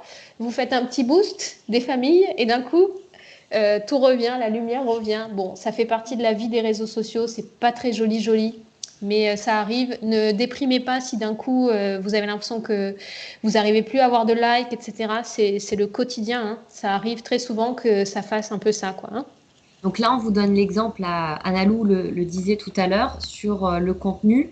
Là, vous avez une vidéo, typiquement Estherelle Côte d'Azur, à embaucher en interne, si vous avez les moyens pour, d'avoir un photographe, vidéaste qui fasse du drone pour avoir son propre contenu et gérer du coup tous ces réseaux sociaux avec une personne qui est entièrement dédiée à ça. D'ailleurs, merci Laurie pour la vidéo. Ouais, et vous voyez là le bouton qui a été choisi sur cette campagne, enfin, rapidement, c'est l'itinéraire. Je veux aller à cet endroit-là parce que je trouve que c'est trop beau. Eh ben, on vous met le bouton itinéraire pour que vous puissiez vous rendre directement à cet endroit-là précisément. Ça peut être, vous voyez, dans la question du sens. Moi, je veux que demain, il y ait des gens qui viennent chez moi. Eh ben, vous mettez l'itinéraire ou vous mettez un bouton de contact si vous avez besoin de réservation, de choses comme ça. C'est vous qui dessinez la stratégie. Je vais arrêter le partage d'écran. Est-ce que vous avez d'autres questions sur l'audience ou est-ce qu'on passe à la programmation justement? Une question qui était importante, c'était alors j'ai plus les personnes en tête, mais j'ai les questions. C'était est-ce qu'il est pertinent de faire des posts tous les jours? Et si on fait des posts en boost, est-ce qu'il est pertinent? Enfin, pendant combien de temps? Quelle est la durée du boost? Et est-ce qu'il faut le refaire à plusieurs reprises? Alors, là encore, il faut vous poser les bonnes questions. C'est-à-dire, en fait, vous allez voir sur la programmation, vous pouvez prendre une demi-journée et programmer beaucoup. Donc, peut-être vous avez envie, notamment à l'approche des saisons, si vous fonctionnez en saison, d'être omniprésent. Et donc, vous avez envie d'être 5 jours sur 7, 7 jours sur 7 présent. C'est possible en programmation. Ça va vous demander plus de travail en amont, mais c'est possible. Qu'est-ce qui est pertinent? Tout est pertinent. Il y a des personnes qui ont choisi comme stratégie de payer un vidéaste, faire une vidéo qui claque, la poster une fois, la booster pendant 30 jours et ça travaille pour eux et ça marche parce que c'est bien foutu. La vidéo, elle est géniale, elle dit tout. Il y a un lien vers la réservation. Quand on arrive sur le site, tout est bien fait, on peut réserver en 3 clics. C'est gagnant, c'est une bonne stratégie. À vous de voir ce que vous voulez raconter. Vous avez envie de parler de votre proximité avec votre clientèle, du fait que vous êtes des humains, vous êtes vivants, vous êtes actifs. Bah, ça peut valoir le coup d'être assez présent, au moins 3 fois par semaine, faire un petit truc pour dire on est là, ça bouge, il se passe des choses, on a des choses à raconter. En fait, vous voyez comment ça raconte quelque chose de vous, ce choix de la fréquence. J'en parlerai du coup très rapidement dans le dernier chapitre, mais il faut vous poser la question de ça. Est-ce que je veux faire 2 posts par semaine, mais magnifiques, parce que j'ai envie de vendre une destination un petit peu, comment dire, c'est pas idéal le mot, c'est un peu rêvé, j'ai envie que ça soit un peu une bulle. Ben, 2 fois par semaine ou 1 fois par semaine, je sors une publication magnifique avec une ambiance magnifique. Je vais mettre moins de temps dans de la programmation, de l'écriture, de la réflexion. Je vais mettre un peu plus de sous chez un photographe qui va me faire un univers magnifique et 1 fois par semaine, les gens rentrent dans mon univers jusqu'à avoir envie de venir en vrai. Ça, c'est une stratégie. Nous, on est une petite équipe, on a la bougeotte, on fait 1000 choses, il se passe toujours quelque chose chez nous. Bah ouais, vous êtes au moins là 3 fois par semaine, si ce n'est 5 fois par semaine. C'est obligé parce que c'est ce que vous racontez. C'est que chez vous, il se passe toujours un truc, qu'on s'amuse, que ça bouge. Et bien forcément, votre rythme de publication, il doit correspondre. Maintenant, tout ça, c'est des choses que vous allez voir aussi de manière empirique. Commencez par le minimum, 2-3 fois par semaine, et vous faites le point. Est-ce que je peux faire plus ou est-ce que je ne peux pas faire plus? Et pour le boost, booster soit sur plusieurs jours, et vous pouvez même renouveler l'opération quelques semaines après ou plusieurs mois pour avoir cet effet répétition, pour bien rentrer dans la tête des gens et bien être sûr que vous êtes visible. Oui, bien sûr. Alors, je vous verrai, Facebook vous dit toujours, faites quand même 4 jours, c'est pas mal 4 jours, etc.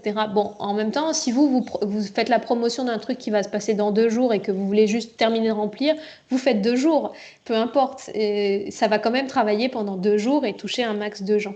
Après, c'est sûr que il faut pas non plus lasser, c'est-à-dire que si vous faites le même truc qui tourne pendant 30 jours, bon, ça peut être un peu lassant aussi. À vous de voir, mais ça peut valoir le coup effectivement de faire des petites campagnes à renouveler si ça marche bien. Regardez toujours le résultat de votre campagne. Est-ce que ça a bien marché ou pas? Voilà. On va avancer parce que sinon après ça va faire un peu tard. Oui, je vois un truc sur les comptes liés. Donc ça aussi, c'est une petite manip à faire sur Facebook et sur Instagram. Là aussi, vous allez pouvoir trouver simplement sur Google, vous voyez, vous tapez lier les comptes. Il vous explique étape par étape comment ça se fait. C'est assez simple. Et vous liez vos 2 comptes et ça fait que quand vous partagez sur Instagram, ça va directement après sur Facebook. On continue. Allez, on passe au dernier chapitre, les amis. Ce chapitre, c'est sur comment justement gagner du temps. Hop, je vais rebasculer. Est-ce que j'ai partagé mon écran? Je ne sais plus. Non, pas encore. Voilà, on y est.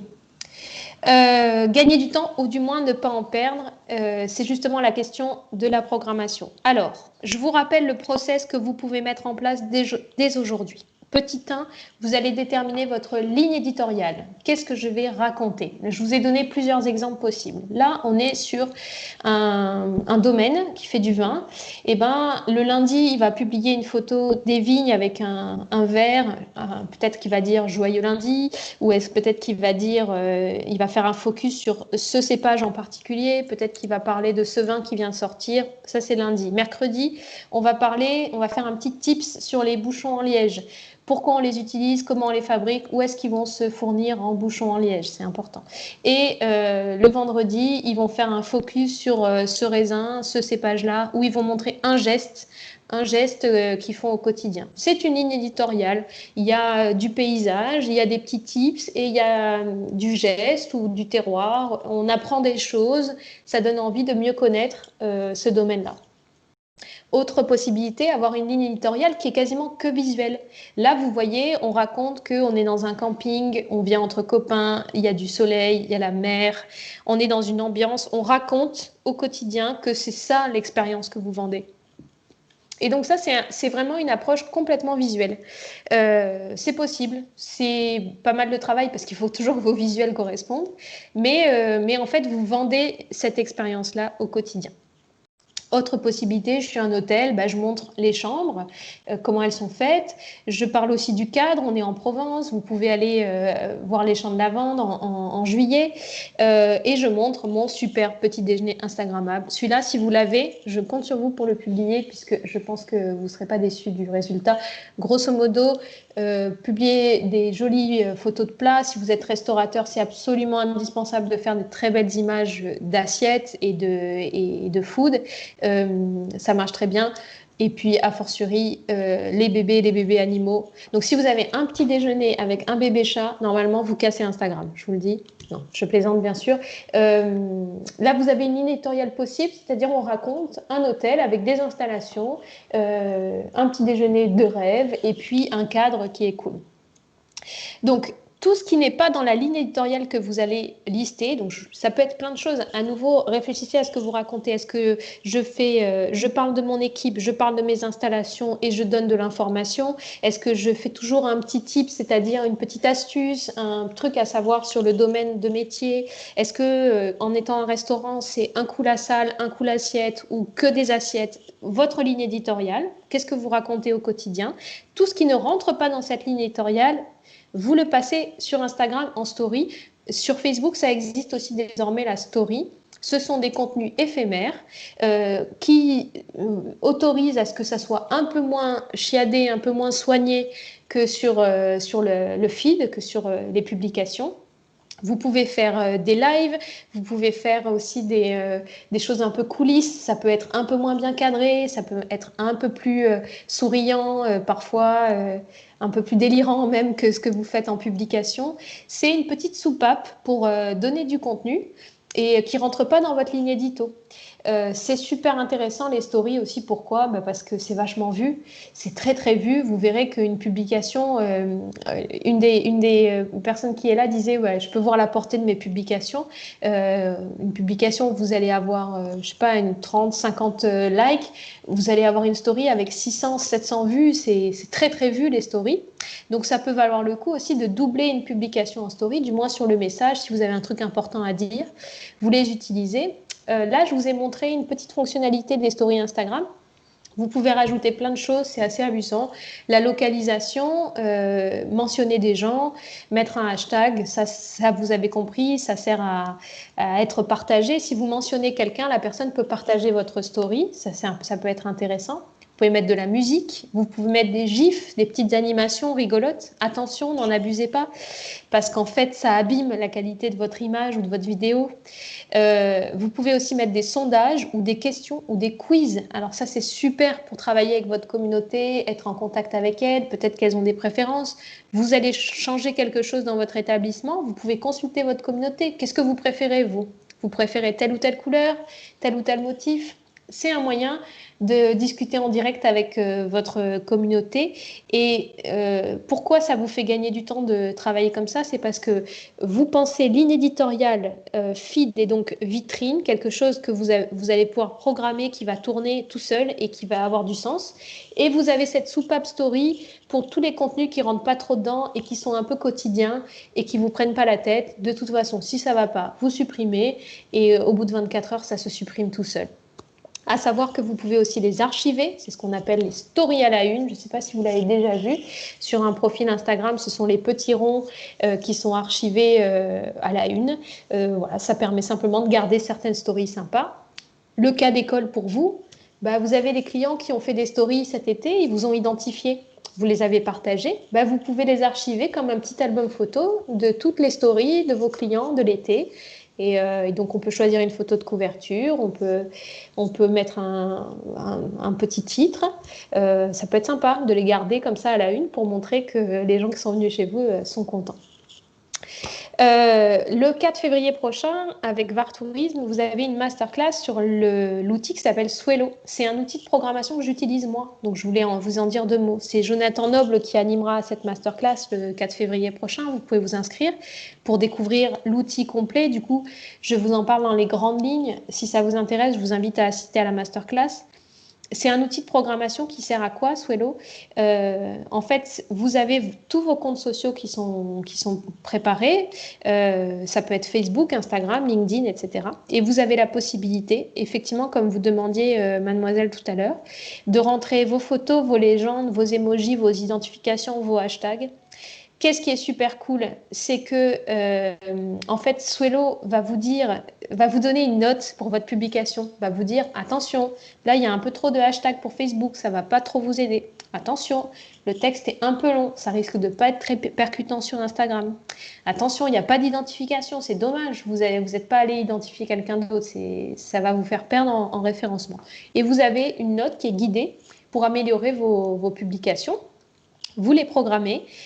Sur Facebook, ça part tout seul, vous n'avez pas à vous en occuper. Sur Instagram, vous avez quand même une validation manuelle. Ça vous permet aussi de contrôler.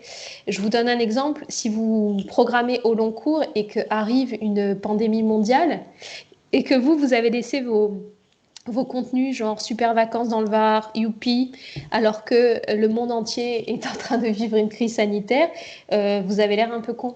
Donc ça vous permet quand même sur Instagram de gérer ça. Attention du coup sur Facebook parce que ça part tout seul. Donc vérifiez bien tout ce que vous avez programmé, si vous programmez, de ne pas être à côté de la plaque. Voilà, sur Instagram, il y a une petite manip à faire au quotidien. On espère que prochainement, ça sera automatique aussi, malgré tout, avec tous les garde-fous qu'il faut mettre en place. Mais ça sert à ça. Alors, simplement, je voulais vous dire, il y a 7 jours d'essai naturellement sur Swello si vous allez sur le site. Si vous écrivez de ma part à cette adresse mail, community@swello.com, vous aurez 1 mois d'essai gratuit. C'est un petit cadeau que je suis allée gratter pour vous. Je ne gagne absolument rien sur ce genre de manip. Voilà, c'est vraiment pour que vous ayez le temps de vous faire la main sur Swello. Encore une fois, c'est comme le reste, il faut un peu l'utiliser pour se rendre compte comment ça marche. Vous avez aussi des personnes chez Swello qui peuvent faire des zooms avec vous pour vous montrer les fonctionnalités, vous expliquer comment ça marche. Donc, il ne faut pas hésiter à se rapprocher de l'équipe qui est adorable. Voilà. Si maintenant vous voulez me faire gagner de l'argent, c'est possible parce que si vous vous inscrivez à Swello, j'ai un code parrain pour vous. Mais d'abord, faites l'essai. Voyez un petit peu si ça vous parle. Vous écrivez de ma part à community@swello.com et vous prenez un petit mois pour voir si vous vous y retrouvez. Je vais terminer quasiment là-dessus. Le process, c'est donc, je crée ma ligne éditoriale, ma charte graphique, j'établis mes contenus, qu'est-ce que je vais raconter, comment je vais le raconter, quels sont les indicateurs visuels que je vais utiliser sans cesse. Je détermine la fréquence de mes publications, c'est ce qu'on évoquait tout à l'heure. Est-ce que je veux être omniprésent parce que ce que je raconte, c'est que je suis hyper dynamique, qu'il se passe tout le temps des trucs, ou je veux avoir un côté peut-être plus sobre, mais avec des publications qui sont plus travaillées.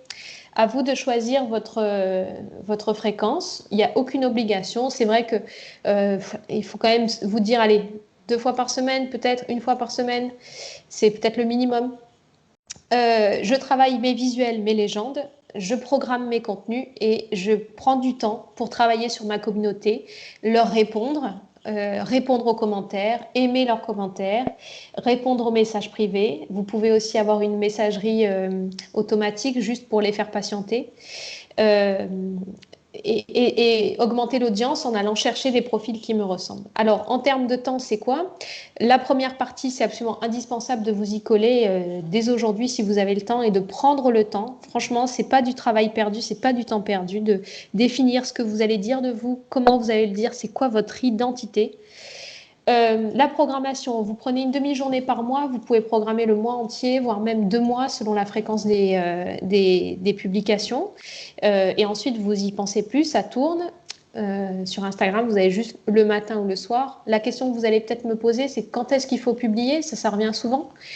Quand est-ce qu'il faut publier? C'est toujours une question de sens. Alors, on vous dira que votre communauté, elle est beaucoup présente le soir. Vous avez des statistiques sur vos comptes sociaux qui vous disent bah, votre communauté, elle est là à 21h. Parce qu'en fait, les gens sont sur Instagram à 21h. Le problème, c'est que tous vos concurrents publient à 21h. Et donc, vous risquez d'être un peu noyé dans la masse.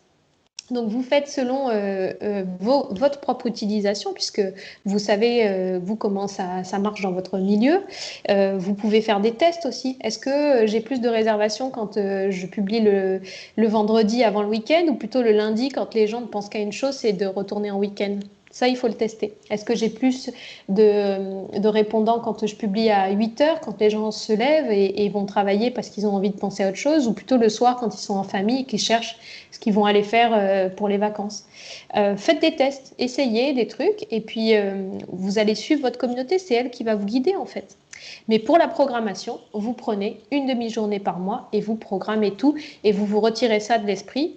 Vous n'avez plus qu'à suivre après votre communauté, à vous consacrer à elle, c'est le plus important. Du coup, vous faites quand vous pouvez. Un peu le matin, un peu le soir. Par contre, ne devenez pas esclave de votre téléphone, c'est-à-dire vous vous dites, je check le matin, je check le soir, je réponds aux gens. Et c'est tout. Il ne faut pas que ça devienne vraiment une obsession et que vous soyez dessus. Vous n'avez pas le temps pour ça et ça peut devenir désagréable. La remise en question, là, en termes d'identité, je vous ai mis une très très belle photo de remise en question. J'espère que vous y êtes sensible.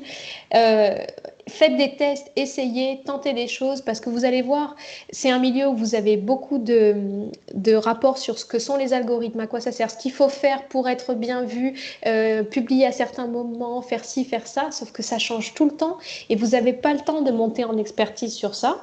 Donc, soit vous prenez quelqu'un pour le faire pour vous. Si vous faites vous-même, restez sur l'essence des réseaux sociaux. C'est un moyen de vous raconter et d'être au contact de votre clientèle et de la soigner, de la fidéliser. Soyez dans quelque chose qui est la philosophie des réseaux sociaux et ne soyez pas dans la performance du reach et de ces choses-là. C'est pas votre cœur de métier. Votre cœur de métier, c'est du service la plupart du temps. Donc, soyez dans ce que vous savez faire, vous occupez des gens et pour les faire venir à vous, vous avez les réseaux sociaux pour vous raconter. J'espère que vous allez garder du plaisir à le faire parce que ça peut être très plaisant à condition que ça soit pas un esclavage. Donc, en programmant, vous avez la possibilité de vous libérer du temps pour faire simplement du social, dans le réseau social.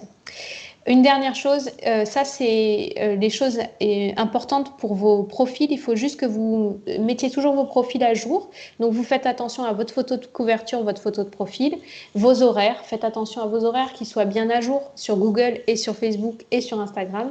Vos formulaires de contact, vous avez toujours un lien contact avec un mail, un téléphone. Faites attention à ce que ça soit bien à jour. Vous pouvez mettre un message automatique sur la messagerie qui renvoie vers un numéro ou un mail si vous êtes plus réactif sur ces canaux-là. Sur Instagram, c'est pareil. Vous avez une petite bio dans laquelle vous pouvez donner de l'information. Il y a plein de façons d'organiser sa bio. Vous mettez des petits emojis. Vous mettez ce qui est le plus important à savoir sur vous. Vous pouvez mettre un lien vers votre site. Ça aussi, on pourrait en discuter. Regardez ce que font aussi vos confrères, consoeurs d'inspirants. Et puis, vous rangez bien vos stories à la une pour que ça soit bien joli, bien harmonieux. Il faut que quand on arrive sur vos pages, tout soit bien à jour, tout bien propre, parce que c'est comme les pages jaunes. Aujourd'hui, les gens vont chercher de l'information sur les réseaux sociaux. Il faut qu'on sente qu'il y ait quelqu'un derrière et que c'est bien tenu. Donc, si vous n'avez qu'une chose à faire dès aujourd'hui, c'est juste de bien mettre vos profils à jour jolis et ça sera déjà pas mal. Je vous laisse mon mail, analou-brémondy, tout attaché, @gmail.com. Je suis aussi sur LinkedIn à mon nom, Analou Brémondy. Écrivez-moi si vous voulez aller plus loin dans la réflexion, si je peux vous renseigner. Pour tous les petits gestes techniques, vous pouvez m'écrire et vous pouvez aussi juste passer par Google. Je m'arrête là, j'attends vos questions, peut-être vos dernières questions avant de vous quitter, puisque je pense que vous avez des choses à faire. Je remets mon micro. Ouais. Merci en tout cas Analou pour cette présentation très complète. Dans les dernières... C'est dur. Ouais, pas évident. Dans les dernières questions, on a Michael. Comment paramétrer une réponse automatique sur Instagram? Alors, aujourd'hui, je crois que si vous avez des pages professionnelles et qu'elles sont liées, vous le faites sur Facebook et ça se répercute aussi sur Instagram. Donc, sur Facebook, de mémoire, c'est dans les paramètres de la page, dans les infos de la page, dans les paramètres de la page. Vous avez un encart messagerie. Vous pouvez mettre un message d'absence. Vous pouvez mettre un message automatique et vous pouvez mettre aussi, vous savez, ce pop-up Messenger qui sort quand une personne arrive sur votre page avec une sorte de foire aux questions, les questions les plus répandues avec une réponse automatique, c'est-à-dire est-ce que vous êtes ouvert? Oui. Est-ce qu'il faut être masqué chez vous? Oui. Bon, vous rentrez un peu des réponses automatiques. Donc, regardez dans les paramètres de messagerie et laissez-vous guider. Vous lisez bien, vous allez trouver le truc et ça se répercute sur Instagram. Dernière question, et après, nous avons que des remerciements pour ta part, du coup. Peut-on avoir un administrateur et un co-administrateur sur la page Facebook et Instagram? Alors, sur Facebook, oui, c'est dans paramètres rôle de la page. Vous pouvez nommer des gens administrateurs ou éditeurs. Par exemple, vous avez une collaboratrice ou un collaborateur qui n'est chargé que de publier. Il n'a pas besoin d'avoir la main sur l'administration de la page. Vous le mettez juste en éditeur. Sur Instagram, non, vous partagez les accès. En fait, vous êtes tous à égalité. En revanche, sachez que sur Swello, ce fameux outil de programmation, vous avez un système de rôle aussi dans la page. Et par exemple, vous pouvez mettre un collaborateur en éditeur seulement sur vos profils sociaux Instagram. Donc, il faudrait passer par Swello pour partager des accès comme ça avec des niveaux hiérarchiques différents. Qu'est-ce que j'ai passé? Ouais. Ouais, c'était comment lier Story, Instagram et Facebook quand on reposte sur Instagram. Alors, en fait, ça marche de Instagram vers Facebook. C'est-à-dire que quand vous publiez une story Instagram, vous avez la possibilité de la partager sur Facebook. À ma connaissance, l'inverse n'existe pas. Je me trompe peut-être si quelqu'un a la réponse. Moi, j'ai l'impression que ça ne marche que dans ce sens-là. Et donc, c'est quand vos profils sont liés, vous avez la possibilité, vous verrez dans votre profil Instagram, il y a une petite icône Facebook. Une fois que c'est publié, vous cliquez dessus et ça partage. Et vous pouvez même cliquer sur partager automatiquement à ce moment-là. Ça fait que, voilà, franchement, je vous le conseille de vraiment avoir un peu la même politique sur Facebook et Instagram. On fait des stratégies différentes quand on a un peu de temps et qu'on sait qu'il y a vraiment deux communautés très différentes. Mais bien penser votre communication, ça va déjà vous prendre du temps. Donc, partagez sur ces deux réseaux de manière égale. Ça marche très bien. Je vais juste vous dire un dernier mot pour conclure, puis je vais laisser la parole à Audrey. Sur ce qui me semble important, si vous n'avez qu'une chose à retenir, surtout, c'est de mettre du sens et de la sincérité dans ce que vous faites. Ne cherchez pas la performance, ne cherchez pas à avoir 10 000 abonnés, à avoir 300 likes, ça ne sert à rien. Utilisez les réseaux sociaux pour ce qu'ils sont, un moyen d'être au contact des gens qui vous ressemblent et surtout essayez de garder de l'enthousiasme, du plaisir, de la créativité à le faire. Si vous n'êtes pas créatif, je n'ai pas dit pas enthousiaste, si vous n'êtes pas créatif, faites juste propre. Faites propre et simple, c'est comme c'est de la communication, c'est un moyen de donner de l'information. Mais ne vous faites pas bouffer par les réseaux sociaux et ne pensez pas que c'est le seul outil de communication aujourd'hui existant. Il y en a plein d'autres. Si vous n'avez pas de résultats sur les réseaux sociaux, vous abandonnez. Vous mettez des profils à jour et vous ne vous prenez plus la tête. Vous allez vers les canaux d'acquisition qui marchent. Ce ne sont pas les seuls. Peut-être que faire du flyer ou des salons professionnels, ça vous rapportera plus que les réseaux sociaux. Donc, prenez-les pour ce qu'ils sont, un truc très créatif et récréatif. Et si vous êtes très jeune aussi, vous avez encore du mal à savoir quel type de contenu vous allez faire, n'hésitez pas à aller vous inspirer soit de vos concurrents, soit des gens qui sont dans le même domaine que vous pour vous inspirer de leur type de post en termes de contenu photo, vidéo, ce qu'ils écrivent, ce qu'ils mettent comme hashtag, leur fréquence. C'est un très très bon moyen d'avoir une idée de ce que vous pouvez faire aussi et à votre niveau. Et faites des essais. Trompez-vous, c'est pas grave. S'il y a une publication qui marche pas bien, vous la sortez de la ligne édito. Si vos petites astuces sur comment lasser les chaussures, ça n'intéresse personne, c'est pas très grave. Ne faites pas d'ego, passez à autre chose et vous trouverez forcément ce qui fonctionne. Eh bien, écoute, Analou, nous allons terminer la masterclass. Un grand merci à toi pour ta participation. C'est un plaisir. Écoutez, vous avez vu, moi, je suis plutôt journaliste, je fais plutôt de l'édito. C'est-à-dire que ce que j'aime, c'est raconter les histoires sur les réseaux sociaux. Si vous avez besoin de gens qui sont vachement techniques, n'hésitez pas aussi à m'écrire. Je vous enverrai vers eux, vers des gens qui sont vraiment des bêtes d'algorithmes. Pour terminer, donc la prochaine masterclass sera sur justement comment booster sa visibilité par la vidéo. Donc là, on est vraiment sur du contenu vidéo qui sera justement organisé par Loïc Lemay d'une agence vidéo spécialisée qui s'appelle Black Twin, qui sont toulonnais. Elle aura lieu donc dans 15 jours, soit le jeudi 21 janvier. Donc n'hésitez pas à vous inscrire à partir soit de nos réseaux sociaux, soit sur notre site internet. Vous avez tous les liens d'inscription. En tout cas, un grand merci à tous pour votre participation. Dès demain, vous recevrez un mail avec les contacts d'Analou, avec sa présentation, le replay et quelques astuces justement qu'on vous a données là pendant la conférence. Un grand merci à tous et du coup, on vous dit à dans 15 jours alors si vous êtes là. Merci à tous. Salut. Merci. Bonne journée. Au revoir.